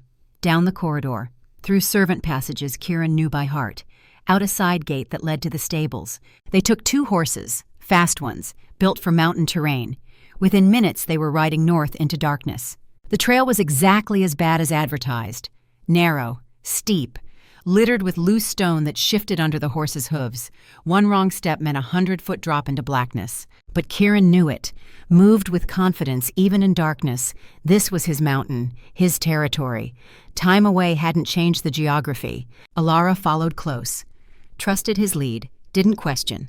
This was command. You followed or you fell. 2 hours in, Kieran stopped, held up a hand. Ahead, torchlight flickered. Voices carried on cold air. Guards. He dismounted carefully. 4 of them. Cassius's men, watching the approach to Thane's cabin. Can we go around? Not without another 6 hours. And we don't have that. Then we go through. Elara checked her rifle. 4 rounds left. How do you want to do this? We take them quiet. 2 on watch, 2 resting. We secure the watchers, the others before they wake. That's optimistic. That's tactical. They split up. Kieran went left, Elara right, knife drawn. The guards were professional but not expecting trouble. This far north, this deep in winter, who would be stupid enough to travel? Kieran reached the first guard, swept the leg, dropped him hard, had a blade at his throat. Don't. Where's your unit? The guard's eyes went wide. My king. Not anymore. Where are they? 2 in the cabin, another patrol at dawn. We're to watch for anyone approaching Thane. Kieran tied him with leather strips, gagged him. Across the clearing, Elara had the second guard secured. They approached the cabin together. Small, single room, firelight visible through cracks. The door was barred from inside. Kieran knocked 3 times, deliberate. Movement inside, the sound of a weapon being cocked. A voice, rough with age and suspicion. State your business. Captain Thane, it's Kieran Ashford. I need to talk. Silence. Then the bar lifted. The door opened. The man in the doorway was 60, scarred, gray-haired, but his eyes were sharp. His stance was still military despite 4 years of retirement. You're supposed to be dead. Reports were exaggerated. Thane looked past Kieran, saw Elara, saw the Tide Guards, saw the situation. You're on the run. I'm seeking truth, and I need your help. I'm retired. I know, but the council is reconvening at dawn. They're trying to bury what happened at Blackridge. I need someone who was there, someone who can testify to what really happened. I don't do politics. This isn't politics. Kieran met his eyes. 50 men died because someone sabotaged our communications. Elder Cassius, I have proof. But the council won't believe documents alone. They need testimony from someone they respect, someone who can't be dismissed. And you think that's me? You commanded 3rd Company. You heard my orders directly. You saw the tactical situation. You know I didn't abandon the rear guard. Thane was quiet, his eyes distant, remembering. I heard the order. Retreat through gorge. Rear guard holds 1 hour, then follows. You were clear, precise, no ambiguity. Then testify to that. To what end? Those men are still dead. Thane's voice was tired. Knowing who killed them doesn't bring them back. No, but it might stop it from happening again. Elara stepped forward. Cassius is still in power, still making decisions, still willing to sacrifice soldiers for political gain. You can stop that. I'm one man. You're a respected commander with 40 years of service. People listen to you. She met his eyes. You retired because you were tired of command decisions. I understand that. But this isn't a command decision. It's a testimony. Just tell the truth. That's all. Thane looked at her, at Kieran, at the darkness beyond his cabin. Dawn session, you said? Yes. That's 6 hours. We ride now. We make it with time to spare. You'll come. Thane grabbed his coat from a hook, buckled on his sword. Those men deserved better than dying for a conspiracy. If I can give them that, I will. They rode hard. 3 horses now. The trail was treacherous in darkness, but Thane knew it as well as Kieran did. Old patrol routes, training grounds, the geography of their youth. As they rode, Thane talked. About Blackridge, about the confusion when the rear guard couldn't be raised, about watching Kieran turn back with a dozen men, trying to fight through, about seeing him carried out, unconscious, missing his arm. You were bleeding out. We thought you'd die before we reached the field hospital, but you kept breathing, kept muttering orders. Even unconscious, you were trying to save them. I failed. You saved 200. That's not failure. That's the best possible outcome given the circumstances. Tell that to Rowan. I will, if he'll listen. They reached Crescent Keep as dawn broke. The gates opened. Soldiers stared as 3 riders entered. News spread fast. Whispers became shouts. The king returned, and he brought Captain Thane. The council chamber was already full. Every seat taken, standing room filled. Word had spread that something was happening, that the trial was accelerating. Cassius sat in the high seat, looking calm, confident. But when he saw Thane enter behind Kieran, something flickered in his eyes. Fear. The session began, Theron presiding. The evidence was presented again. Documents, testimony, the knife. Then Thane stood. I am Captain Marcus Thane. I served under King Kieran for 20 years. I commanded 3rd Company at Blackridge Pass. The chamber went silent. Everyone knew Thane, respected him. He was beyond politics, beyond corruption. I heard King Kieran's orders directly. Retreat through the gorge. Rear guard holds 1 hour, then follows. The order was clear, precise, given in good faith under extreme tactical pressure. He paused. Let it sink in. I also witnessed the signal failure. Our communications went dead 6 hours before battle. We assumed it was equipment failure. Natural. It was not. It was sabotage, and 50 men died because of it. Can you prove the sabotage was ordered by Elder Cassius? One of the counselors asked. I can prove the timing, the method, the intent. Thane's voice was steel. Someone cut those lines knowing we were walking into an ambush. Someone wanted us divided, confused, weakened. That's not accident. That's murder. Cassius stood. You're speculating. I'm testifying. There's a difference. The council erupted, voices arguing, some supporting Cassius, more supporting Thane. The chamber divided. Theron called for order. It took minutes to restore quiet. Then a side door opened. Rowan Blackwood entered. He shouldn't have been there. This wasn't his hearing. But no one stopped him. He limped to the center, faced Kieran across 10 feet of stone. I've heard enough. His voice cut through the noise. If what they're saying is true, if Cassius sabotaged Blackridge, then I've spent years hating the wrong man. Kieran said nothing, just met his eyes. But hearing it isn't knowing it. Rowan's hand tightened on his cane. The trial stands. 8 days. Full moon.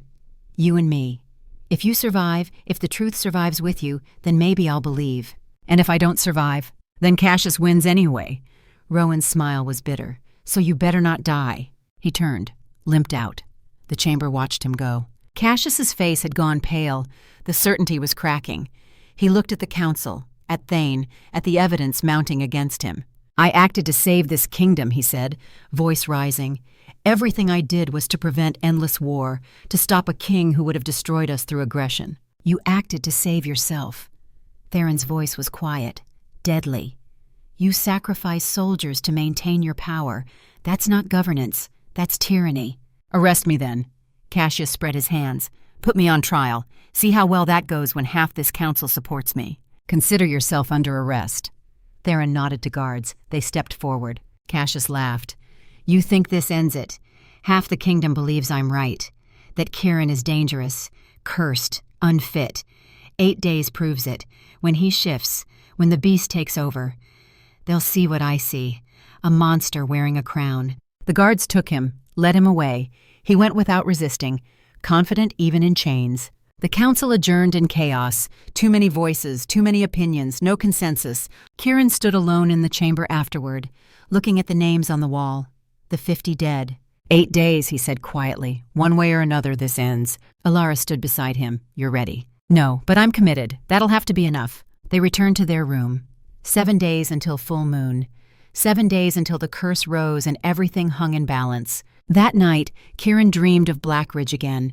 But this time, when he turned back to save the rear guard, Elara was there, calling his name, pulling him toward the light. He woke before dawn, found her sitting by the window, awake, watching. Can't sleep either, she asked. No, too close now. She turned to him. When the moon rises, when the curse comes, I'll be there, right beside you, and I'll keep calling you back as many times as it takes. It won't be me you're calling, it'll be a beast. Then I'll call the beast by your name until it remembers. You're insane. We've established that. He smiled despite everything. Thank you for all of this. Thank me after we survive. Outside, the moon was waxing, nearly full. 7 more days, 7 more nights. Then the reckoning would come. The day of the full moon arrived with silence. No birds sang, no wind moved through the pines. Even the fortress seemed to hold its breath, stone and iron waiting for what the night would bring. Kieran Ashford, 48 and scarred by more than war, stood at the window of his locked room, watching the sun climb. Each hour that passed brought him closer to sunset, closer to the moon, closer to the moment when everything he was would dissolve into what he feared most. The curse was already stirring. He could feel it under his skin, a restlessness, an anger that had no source. His missing arm ached with phantom pain, worse than it had in months. The wolf knew. It always knew when the moon was coming. Behind him, Elara was checking supplies, bandages, tourniquets, coagulants, the tools of her trade laid out with military precision. She'd been awake all night, preparing, planning, doing what medics did before battles, preparing to save lives while knowing some would be lost anyway. You should eat, she said without looking up. You'll need strength. Not hungry. Eat anyway, it's tactical, not optional. He turned from the window, looked at the woman who'd saved him in the snow, who'd dragged a dying wolf inside when every law said to let it die, who'd walked beside him through conspiracy and council and the weight of 50 ghosts. Why are you still here? She looked up, met his eyes. Because I said I would be. And because someone needs to remind you who you are when you forget. I'm going to forget. When the moon rises, when the curse takes hold, I won't know you, won't know anyone, just the wolf and the guilt and the deaths I couldn't prevent. Then I'll remind you louder. She stood, crossed to him. You're Kieran Ashford, second son who became first king, commander who saved 200 men, brother who came back despite the curse. That's who you are, not the wolf, not the guilt. You. What if that's not enough? Then we find out together. The door opened. Theron entered with 2 guards. His face was grim. It's time. The arena is ready. The council is assembled. Rowan is waiting. Kieran nodded, straightened. When he spoke, his voice carried command again, the voice that had led men through war. Then let's not keep him waiting. They walked through the fortress in procession. Kieran in front, Elara beside him, Theron and guards behind. Soldiers lined the corridors. Some saluted, some turned away. The kingdom divided made visible. The arena was ancient, older than the fortress, a stone circle 60 feet across, carved into the mountain itself. Seats rose in tiers around it, cut from living rock. Every seat was filled. Thousands had come to witness the trial of the cursed king. At the far end of the circle, Rowan Blackwood waited. 45 years old and hardened by captivity, he'd removed his shirt. Scars covered his torso, burns, blade marks, the map of years of torture and survival written on flesh. His missing leg was replaced with a mechanical brace, steel and leather, built for combat. In his hands he held 2 short swords, military issue, the same style they'd trained with years ago. Kieran descended the steps into the arena. The stone was cold beneath his boots. The air smelled of snow and old blood. How many trials had been fought here? How many men had died on these stones? He stopped at the center, faced Rowan across 30 feet of empty space. For a moment, neither moved. 2 soldiers, 2 survivors of Blackridge, 2 men carrying the weight of 50 dead. Then Rowan spoke, his voice carried in the silence. Years ago, you gave an order I never received. Today, we settle whether that was your failure or someone else's. The order was given. Kieran's voice was steady. The lines were cut. You know this now. I know you say it. Rowan shifted his weight, testing the brace. I know others say it, but I need to know if you believe it, if you'd stake your life on it. I'm here, aren't I? You're here because you had nowhere else to run. The words were meant to cut. They did. But Kieran didn't flinch. I'm here because 50 men deserve the truth. You deserve the truth. And hiding solved nothing. Rowan studied him, then nodded slowly. Then let's find it. He raised his swords. Combat stance, perfect form despite the missing leg, years of training, years of preparing for this moment. Kieran felt the sun beginning to set, felt the pull of the moon even though it hadn't risen yet. The curse stirred deeper, hungrier. He closed his eyes, reached for the shift. It hurt worse than it had in the cabin. The bones breaking and reforming felt like they were tearing apart from the inside. His body convulsed, fighting the change even as it succumbed to it. Fur erupted across skin. Muscles reformed. The world shifted as his senses expanded, sharpened, became overwhelming. When he opened his eyes, everything was scent and sound and predator instinct. The wolf stood where the man had been. Massive. Silver black. 3-legged but balanced. Gold eyes that held just enough human awareness to remember why it was here. Elara stood at the arena's edge, hands gripping the stone rail. She'd positioned herself where he could see her, hear her, where her voice would cut through whatever came. The crowd murmured, gasped. Many had never seen the cursed king's wolf form. It was larger than they'd imagined, more dangerous. In the royal box, Cassius sat in chains between guards. Even imprisoned, he watched with calculating eyes, waiting to see if his sabotage from years ago would claim one more victim tonight. Rowan didn't hesitate. The moment the shift completed, he moved. Fast. Tactical. He went low, using the wolf's missing leg against it, forced Kieran to turn awkwardly. The first blade came in high, the second low. Classic military combination. The wolf dodged, barely. Rowan's blade scored across its ribs. First blood. The crowd roared. Rowan pressed. No mercy, no hesitation. Years of accumulated rage in every strike. He fought like a man who'd died once and refused to die again. The mechanical leg wasn't a weakness. He'd trained with it, made it part of his combat style. The wolf circled, learning, adapting. Kieran's tactical mind was still there, buried under instinct but functional. He recognized Rowan's pattern, recognized the training they'd done together years ago. But the curse was rising with the moon. He could feel it clawing at his awareness, whispering, 50 men died. You failed them. You failed him. You deserve this. Kieran, Elara's voice cut through. Stay with me. The wolf's head snapped toward her. For a moment, recognition flickered. Then Rowan's blade slashed across its shoulder. Deep, painful. The wolf snarled, lunged, instinct overriding strategy. Rowan rolled aside, came up, both blades finding fur and flesh. More blood. The arena floor darkened with it. The wolf shook its head, trying to clear vision that kept blurring between present and past, between arena and gorge, between Rowan and the ghosts of Blackridge. The curse whispered. Louder now. You failed them. All of them. Rowan trusted you. The 50 trusted you. They died because you weren't good enough, fast enough, smart enough. Kieran Ashford. Elara's voice was stronger, louder. You're not the wolf. You're not the curse. You're the man who gave the order to retreat, who saved 200, remember. The words hit like physical impacts, each syllable an anchor point. The wolf's breathing slowed slightly, focus trying to return. Rowan circled, watching. He'd seen cursed soldiers before, knew the signs, the way awareness flickered in and out, the battle happening inside as fierce as the one outside. He could press the advantage, strike while Kieran was distracted, end it quick. But something stopped him. Maybe honor, maybe curiosity, maybe the faint hope that the documents were true, that Cassius really had sabotaged them, that his hate had been aimed at the wrong target for years. The wolf's eyes flickered. Gold, red, gold again, fighting. Inside the beast, Kieran was drowning. Memories crashed over him like waves.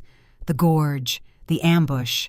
2,000 enemies where intelligence said 200. The choice, Push through and lose everyone. Retreat and save who you can. He'd made the call, ordered the retreat, sent runners to every position, especially the rear guard. Rowan and 50 men. Hold for 1 hour, then fall back through the gorge. We'll cover your retreat. He'd sent the order. He knew he'd sent it, but it never arrived. The wolf saw Rowan's scarred body, saw the burns, the missing leg, knew what 6 months of torture looked like, and the guilt surged. I did this. I caused this. My order didn't reach him. My responsibility, my failure. The curse fed on that guilt, grew stronger. The red bled deeper into the wolf's eyes. "Kieran!" Elara's voice cut through.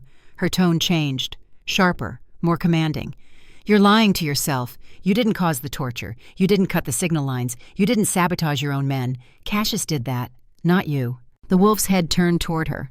For a moment, the red receded slightly. She pressed. "You gave the order, the right order. A runner carried it. The signal corps sent it. Both failed because Cassius made them fail. That's not on you. That's on him. But I should have verified." "How?" Elara's voice was fierce. "You were under attack. 2,000 enemies. You had minutes to decide. You made the tactical call, sent the orders through proper channels. Those channels were sabotaged. What more could you have done?" The wolf was still processing. "Gone back yourself," the curse whispered. "Abandoned command. Saved them personally." "You tried," Elara said, as if she could hear the curse too. "You went back when you realized they were cut off. Lost your arm trying, nearly died. You did everything humanly possible. The only person who failed was Cassius, not you."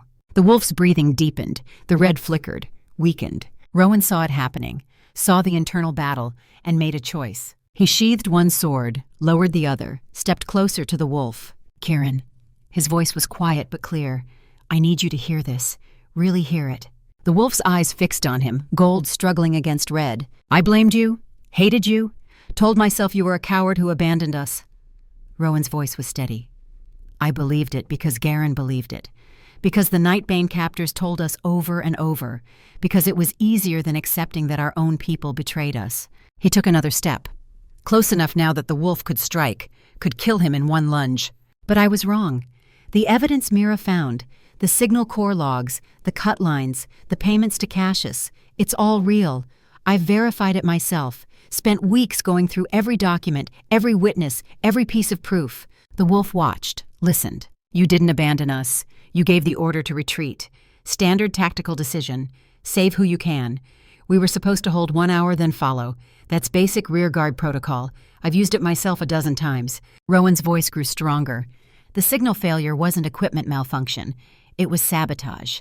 Someone cut those lines with curse-marked silver 6 hours before battle, made them impossible to repair, kept us isolated, made us think we were holding for reinforcements that were coming. He gestured to the crowd, to the council box, to Cassius sitting in chains. "That man orchestrated it, not you.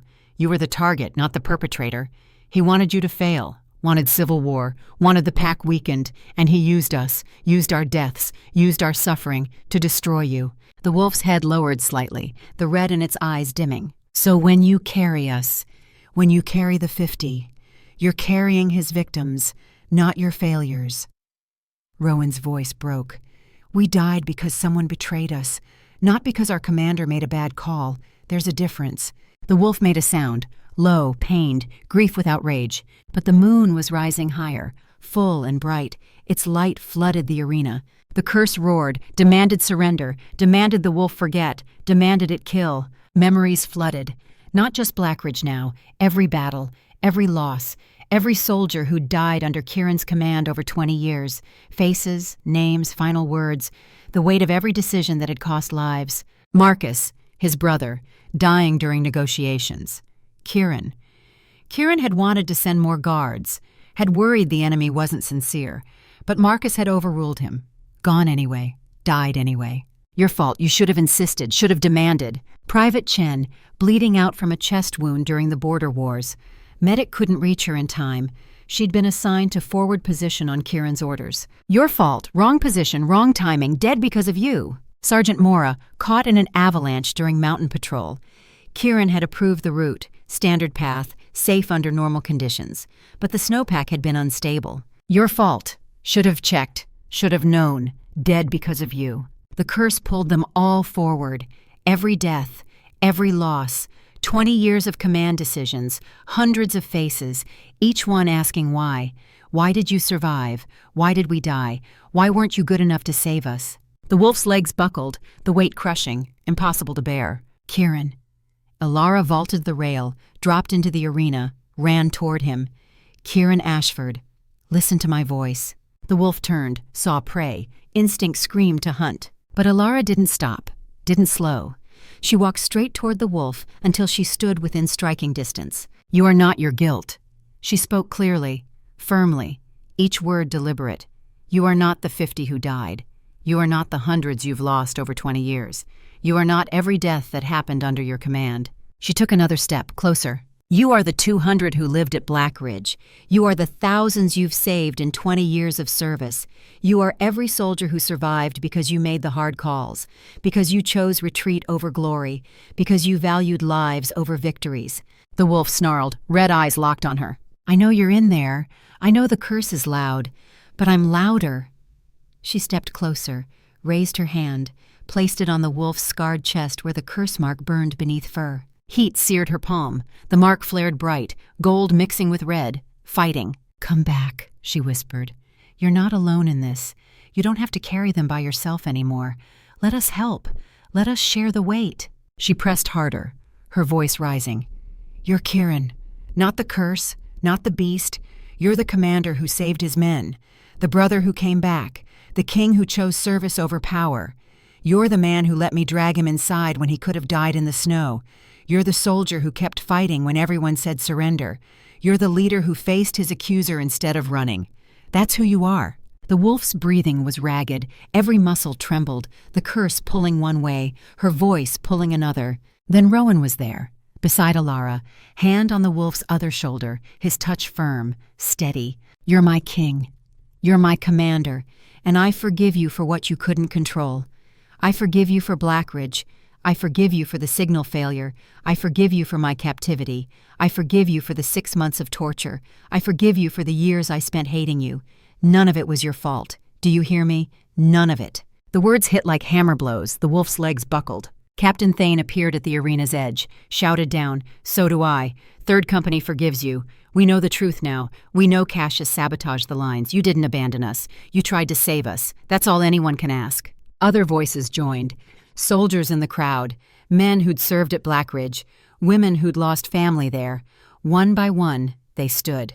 We forgive you. You did your best. It wasn't your fault. The signal lines were cut. You saved 200. You came back for us. You lost your arm trying. We know the truth now. Cassius betrayed us. Not you. Never you. We forgive you. More voices.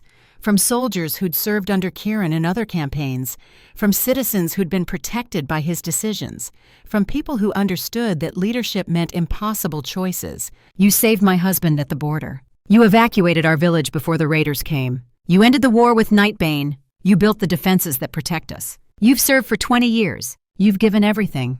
We see you. We know you. We forgive you. The litany built. Dozens of voices. Then hundreds. The arena filled with absolution from people who'd carried their own ghosts, who understood that sometimes the weight was too heavy for one person, that survival required community.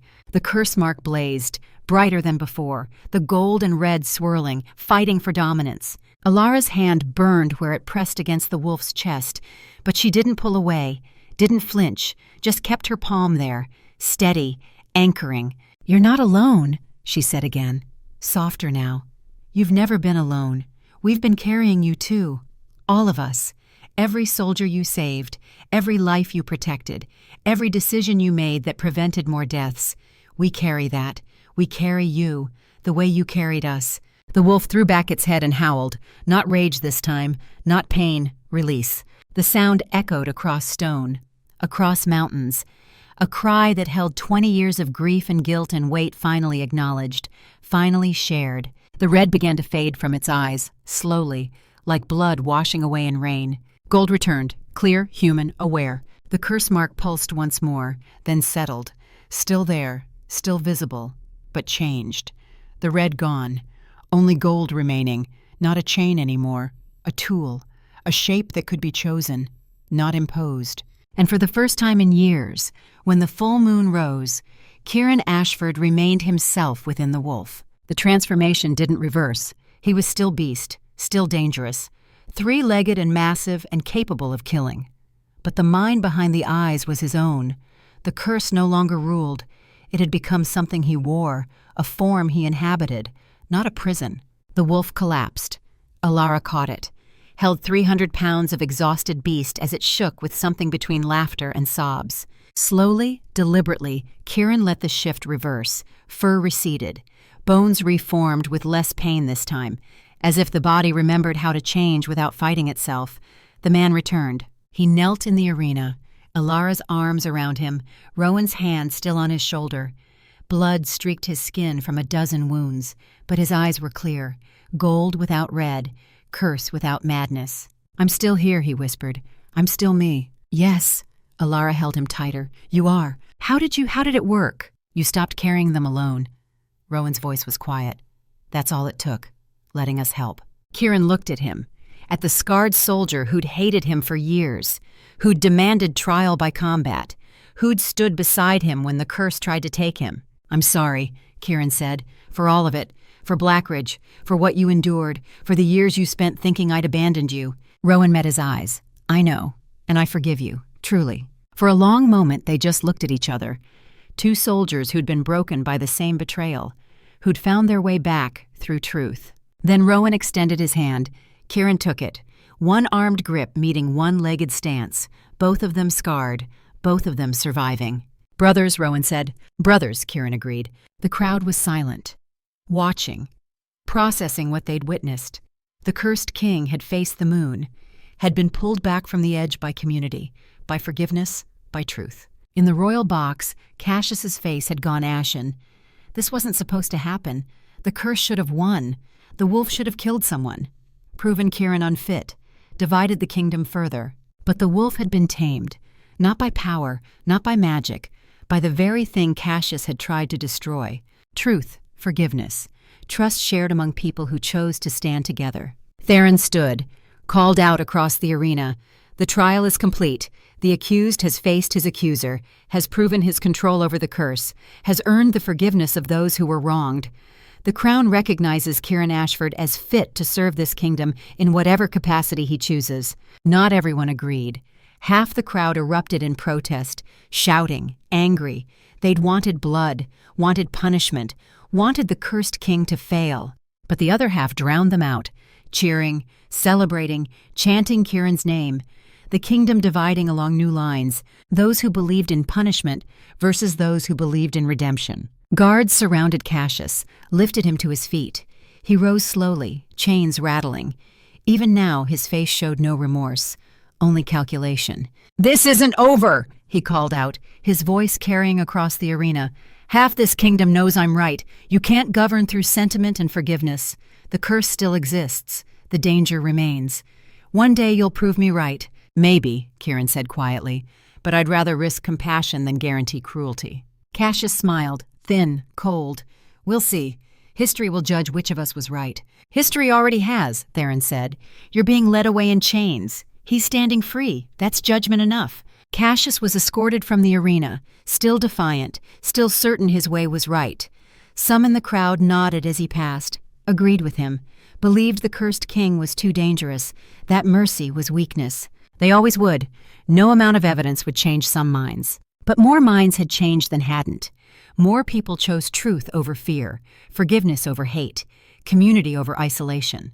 And that was enough. Not perfect, but enough. The arena emptied slowly, people lingering, talking, processing.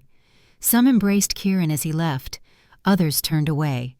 The kingdom finding its new balance between those who forgave and those who wouldn't. But the balance had shifted, just enough, toward truth, toward healing, toward a future built on something other than fear. 3 days after the trial, Kieran walked the memorial wall, 50 names carved in stone, each one a weight he'd carried. But the weight felt different now, lighter. Not because the dead mattered less, because he wasn't carrying them alone anymore. Elara found him there, standing in front of Rowan Blackwood's name. "His name is still here," she said, "even though he's alive. He died at Blackridge. What came back was someone else. Kieran traced the letters with his fingers. We all died there a little. Some of us just kept walking. Are you going to remove the names, the ones who survived? No. They earned the right to be remembered as they were. Before torture, before hate, before years of pain. This wall isn't about who lived or died. It's about who served, who sacrificed. They all did.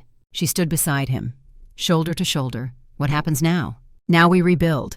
Kieran turned from the wall. The military needs restructuring, training needs updating, communication systems need redundancy built in, and someone needs to make sure what happened at Blackridge never happens again. You're taking command. Border defense, northern territories, somewhere I can do some good without a crown getting in the way. He looked at her. If you'll come with me, to anchor you every full moon and reorganize military medical systems. She smiled. Sounds like my kind of challenge. In the courtyard, Rowan waited. He'd been given a choice. Stay in Crescent Keep as City Guard commander, or go north with Kieran, build something new from what Blackridge had broken. He'd chosen north. Ready, he asked when Kieran appeared. As I'll ever be. Garen rode up, saddlebags packed.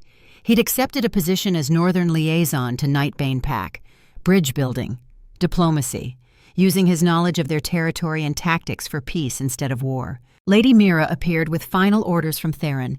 She'd stay in Crescent Keep as chief intelligence officer. Make sure no more conspiracies took root. That truth had a voice in the halls of power. The people who'd uncovered Cassius's betrayal now positioning themselves to prevent it from happening again.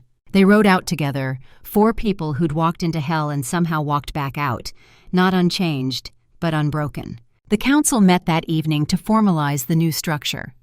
With Cassius removed, the chamber felt different, lighter. Younger voices spoke up, new ideas proposed. The question of kingship remained. Half the council wanted Kieran restored to the throne. Half wanted Theron to continue as regent. The debate raged for hours, the same arguments repeating. Finally, Kieran stood, raised his hand for silence. I don't want the crown, he said simply. His voice carried across the chamber. Clear, certain. The chamber erupted. Confusion, outrage, questions shouted over each other. Kieran waited for quiet, then continued. I'm a soldier, a commander, not a politician. These past years have proven that. What this kingdom needs isn't a warrior king making decisions from a throne room. It needs governance, stability, peace built through careful negotiation, not military force. You'd abdicate, someone shouted. I'd delegate. Kieran looked at his brother. Theron has ruled well for years. The kingdom is stable, prosperous, trade is strong, borders are secure. Why change what works? Because tradition says the eldest leads, a counselor argued. Tradition gave us Cassius. Kieran's voice was firm. Maybe it's time we tried something different. 2 brothers, 2 strengths. Theron governs, I defend, both serving the kingdom in the ways we're best suited. The council murmured. This was unprecedented. A king choosing service over sovereignty, choosing to step back rather than step up. But as they considered it, the logic became clear. Kieran was too damaged by war, too haunted by Blackridge. The crown would crush what was left of him under political pressures he wasn't built to handle. But military service, clear objectives, tactical problems with tactical solutions, defending borders, training soldiers, building systems, that he could do, that he was built for. Theron stood, faced his brother across the chamber. You're sure about this? I'm sure. Kieran smiled. You're better at this than I ever was. You have the patience for politics, the mind for negotiation, the temperament for governance. Keep the crown, I'll keep the sword. Brothers ruling together. Theron considered. Different strengths, different roles, balance between governance and defense. It could work. It will work, because we'll make it work, together. The council voted. This time, consensus came easier. The logic was sound, the benefits clear. Theron would remain king. Kieran would command the northern military, dual leadership, complementary roles. It wasn't traditional, but tradition had given them decades of border conflicts, political conspiracies, and betrayals like Blackridge. Maybe different was exactly what they needed. The vote passed. Not unanimous, but strong majority. The kingdom would be led by brothers, each playing to their strengths, each supporting the other. Kieran and Elara departed for the north a week later. Small escort, just enough to make it official. Rowan rode with them, already planning training programs. Garen had gone ahead to prepare the Northern Command and open initial talks with Nightbane. The ride north took 6 days. Mountains, forests, villages that watched them pass with curiosity. The cursed king riding away from power instead of toward it, choosing service over sovereignty. Some saw it as weakness, others as wisdom. At Blackridge Gorge, they stopped. The place where 50 men had died, where the conspiracy had claimed its victims, where everything had broken. Kieran dismounted, walked to the edge, looked down into shadow and stone. "We'll build a proper memorial here," he said. "Not just names on a wall in Crescent Keep. Something here, where it happened." "What kind of memorial?" Rowan asked. "A bridge." Kieran pointed across the gorge, spanning from where we stood to where the rear guard held. Names of those who died on one side, names of those who lived on the other. And in the center, the full truth. What happened? Why? Who was responsible? Rowan studied the gorge, imagining it. A bridge connecting loss and survival, past and present, truth acknowledged in stone and iron.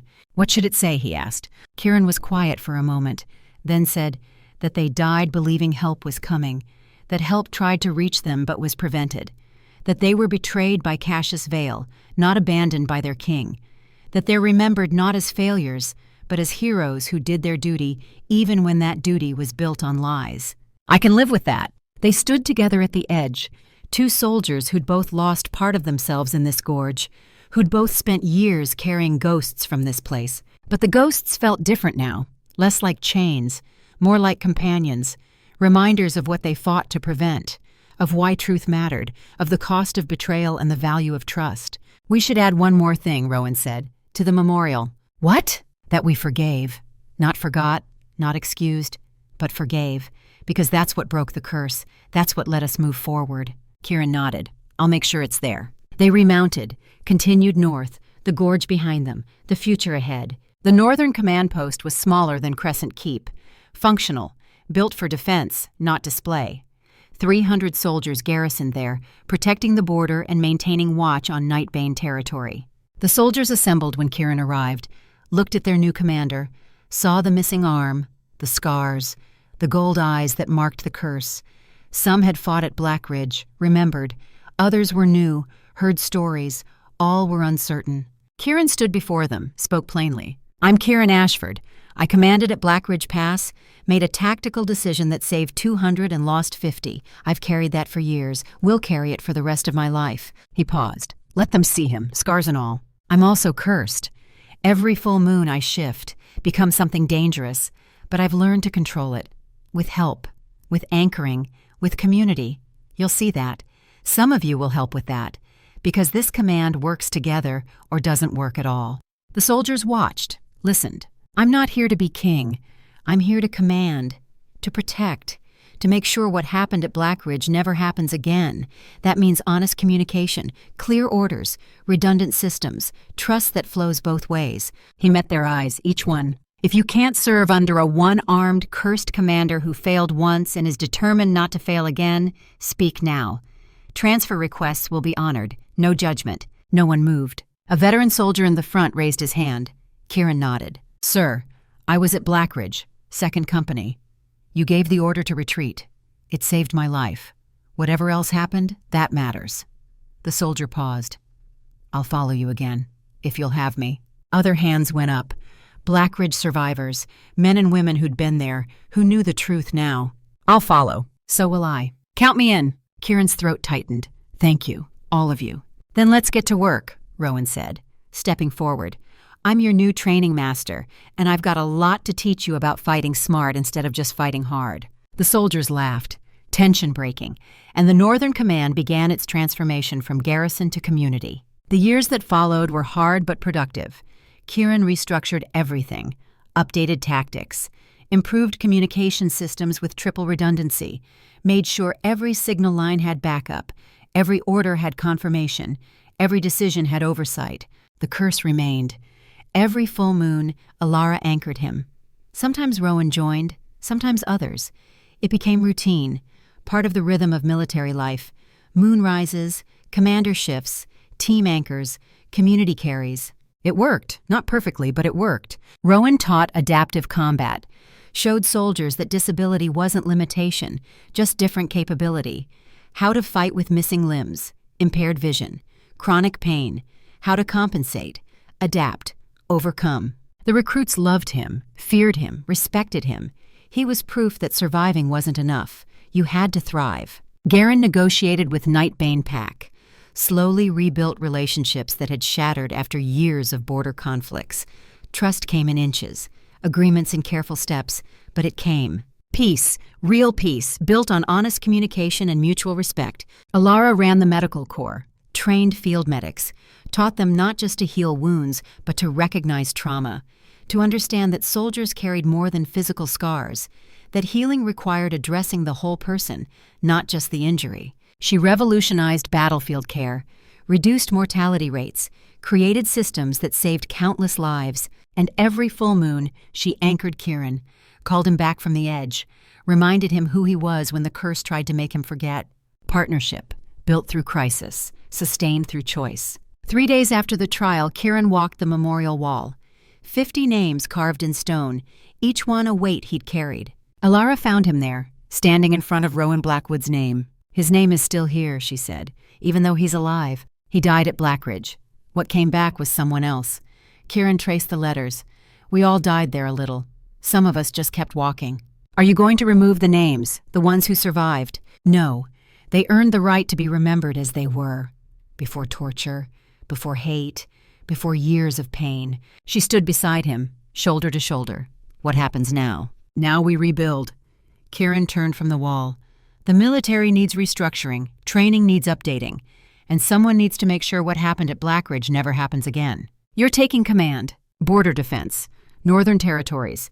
Somewhere I can do some good without a crown getting in the way. And the curse. I'll manage it. With help. He looked at her. If you're willing. To anchor you every full moon for the rest of your life. She smiled. That's asking a lot. I know. Good thing I'm used to bad decisions. The council met that evening. With Cassius removed, new voices emerged. Younger, more diverse. The old guard's hold was breaking. The question of kingship remained. Half the council wanted Kieran restored. Half wanted Theron to continue as regent. The debate raged for hours. Finally, Kieran stood, raised his hand for silence. I don't want the crown, he said simply. The chamber erupted, confusion, outrage, questions. I'm a soldier, a commander, not a politician. These past years have proven that. What this kingdom needs isn't a warrior king. It needs governance, stability, peace. You'd abdicate. I'd delegate. Kieran looked at his brother. Theron has ruled well. The kingdom is stable, prosperous. He should continue. And you? I'll do what I'm good at. Military command, border defense, training. Let me serve the kingdom as a soldier, not a king. The council murmured. This was unprecedented, a king choosing service over power. But it made sense. Kieran was too damaged by war, too haunted by Blackridge. The crown would break what was left of him. But military service, clear objectives, tactical problems to solve, that he could do. Theron stood, faced his brother. You're sure? I'm sure, Kieran smiled. You're better at this than I ever was. Keep the crown. I'll keep the sword. Brothers ruling together. Theron considered. Different strengths, different roles. It could work. It will work, because it will make it work. The council voted. Consensus came easier this time. Theron would remain king. Kieran would command the military. Dual leadership, balance between governance and defense. It wasn't traditional, but tradition had given them Cassius. Maybe different was better. Kieran and Elara departed for the north a week later. Small escort, just enough to be official. Rowan joined them, accepting a position as training master. Garin rode ahead to prepare the northern command.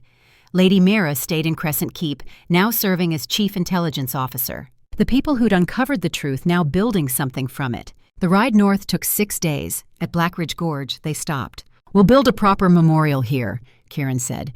A bridge spanning where the rear guard held. Names of those who died on one side, those who lived on the other. And in the center, the truth. What happened? Why? Who was responsible? Rowan nodded. What should it say? That they died believing help was coming. That help tried to reach them. That they were betrayed. And that they're remembered not as failures, but as heroes who did their duty. I can live with that. They continued north. The command post was smaller than Crescent Keep. Functional. Built for defense, not display. The years that followed were hard but productive. Kieran restructured the command, updated tactics, improved communication systems with redundancies, made sure every signal line had backup, every order had confirmation. The curse remained. Every full moon, Elara anchored him. Sometimes others joined. It got easier. Not easy, but manageable. Rowan taught adaptive combat, showed soldiers that disability wasn't limitation, just different capability. The recruits loved him, feared him, respected him. Garen negotiated with Nightbane Pack, slowly rebuilt relationships. Trust came in inches, but it came. Elara ran the medical corps, trained field medics, taught them not just to heal wounds but to recognize trauma. Years later, the Northern Command thrived. Kieran and Elara led together. Military precision met medical compassion. On their first return to Crescent Keep, a counselor who'd once supported Cassius apologized.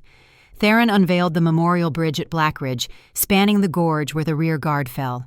A year after that, Kieran and Elara married. 20 people attended. Simple vows. Iron rings forged from melted weapons. A promise to stand together through whatever came. The kingdom stabilized.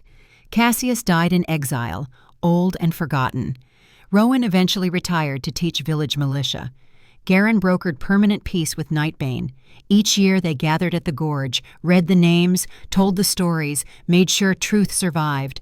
20 years after the trial, Kieran stood at the same gorge, older now, moving slower, gray-haired and weathered by time, but still standing.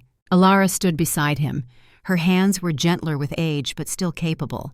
They'd grown old together, shared decades of full moons, built a life from the wreckage of war. "Do you think they'd forgive us?" Kieran asked quietly. "The 50, for moving on, for being happy despite them." Elara took his hand. "I think they'd want us to live, to build something better than what killed them. That's the only way their deaths mean something." He squeezed her hand, grateful, for her, for the years, for the choice she'd made in a storm to drag a dying wolf inside. They walked across the bridge, names on either side, dead and living, loss and survival, the story told in stone and iron. At the far end, a plaque had been added recently, in memory of all who served, all who sacrificed, all who chose truth over comfort, mercy over vengeance, healing over hate. May we honor them by building what they died to protect. Below it, 4 names: Elara Whitmore, Kieran Ashford, Rowan Blackwood, Garen Corvus. Not dead yet, but remembered already, for the choice they'd made, for standing when running was easier, for rebuilding what conspiracy had broken. The sun set over the mountains, painted everything gold and red, the colors of fire and blood and sunset after storm. Kieran and Elara walked back toward the command post, toward home, toward another night, another dawn, another day of service. The curse would rise with the next full moon. She would anchor him, call him back. The routine that had become ritual, the partnership that had become marriage, the burden that had become bearable through sharing. Behind them the bridge stood solid, truth carved in stone, 50 names honored, 200 names remembered, one kingdom learning to govern through honesty instead of fear. And somewhere in the mountains wolves howled, not in mourning, not in rage, just singing to the moon, free, wild, alive, the way they were meant to be.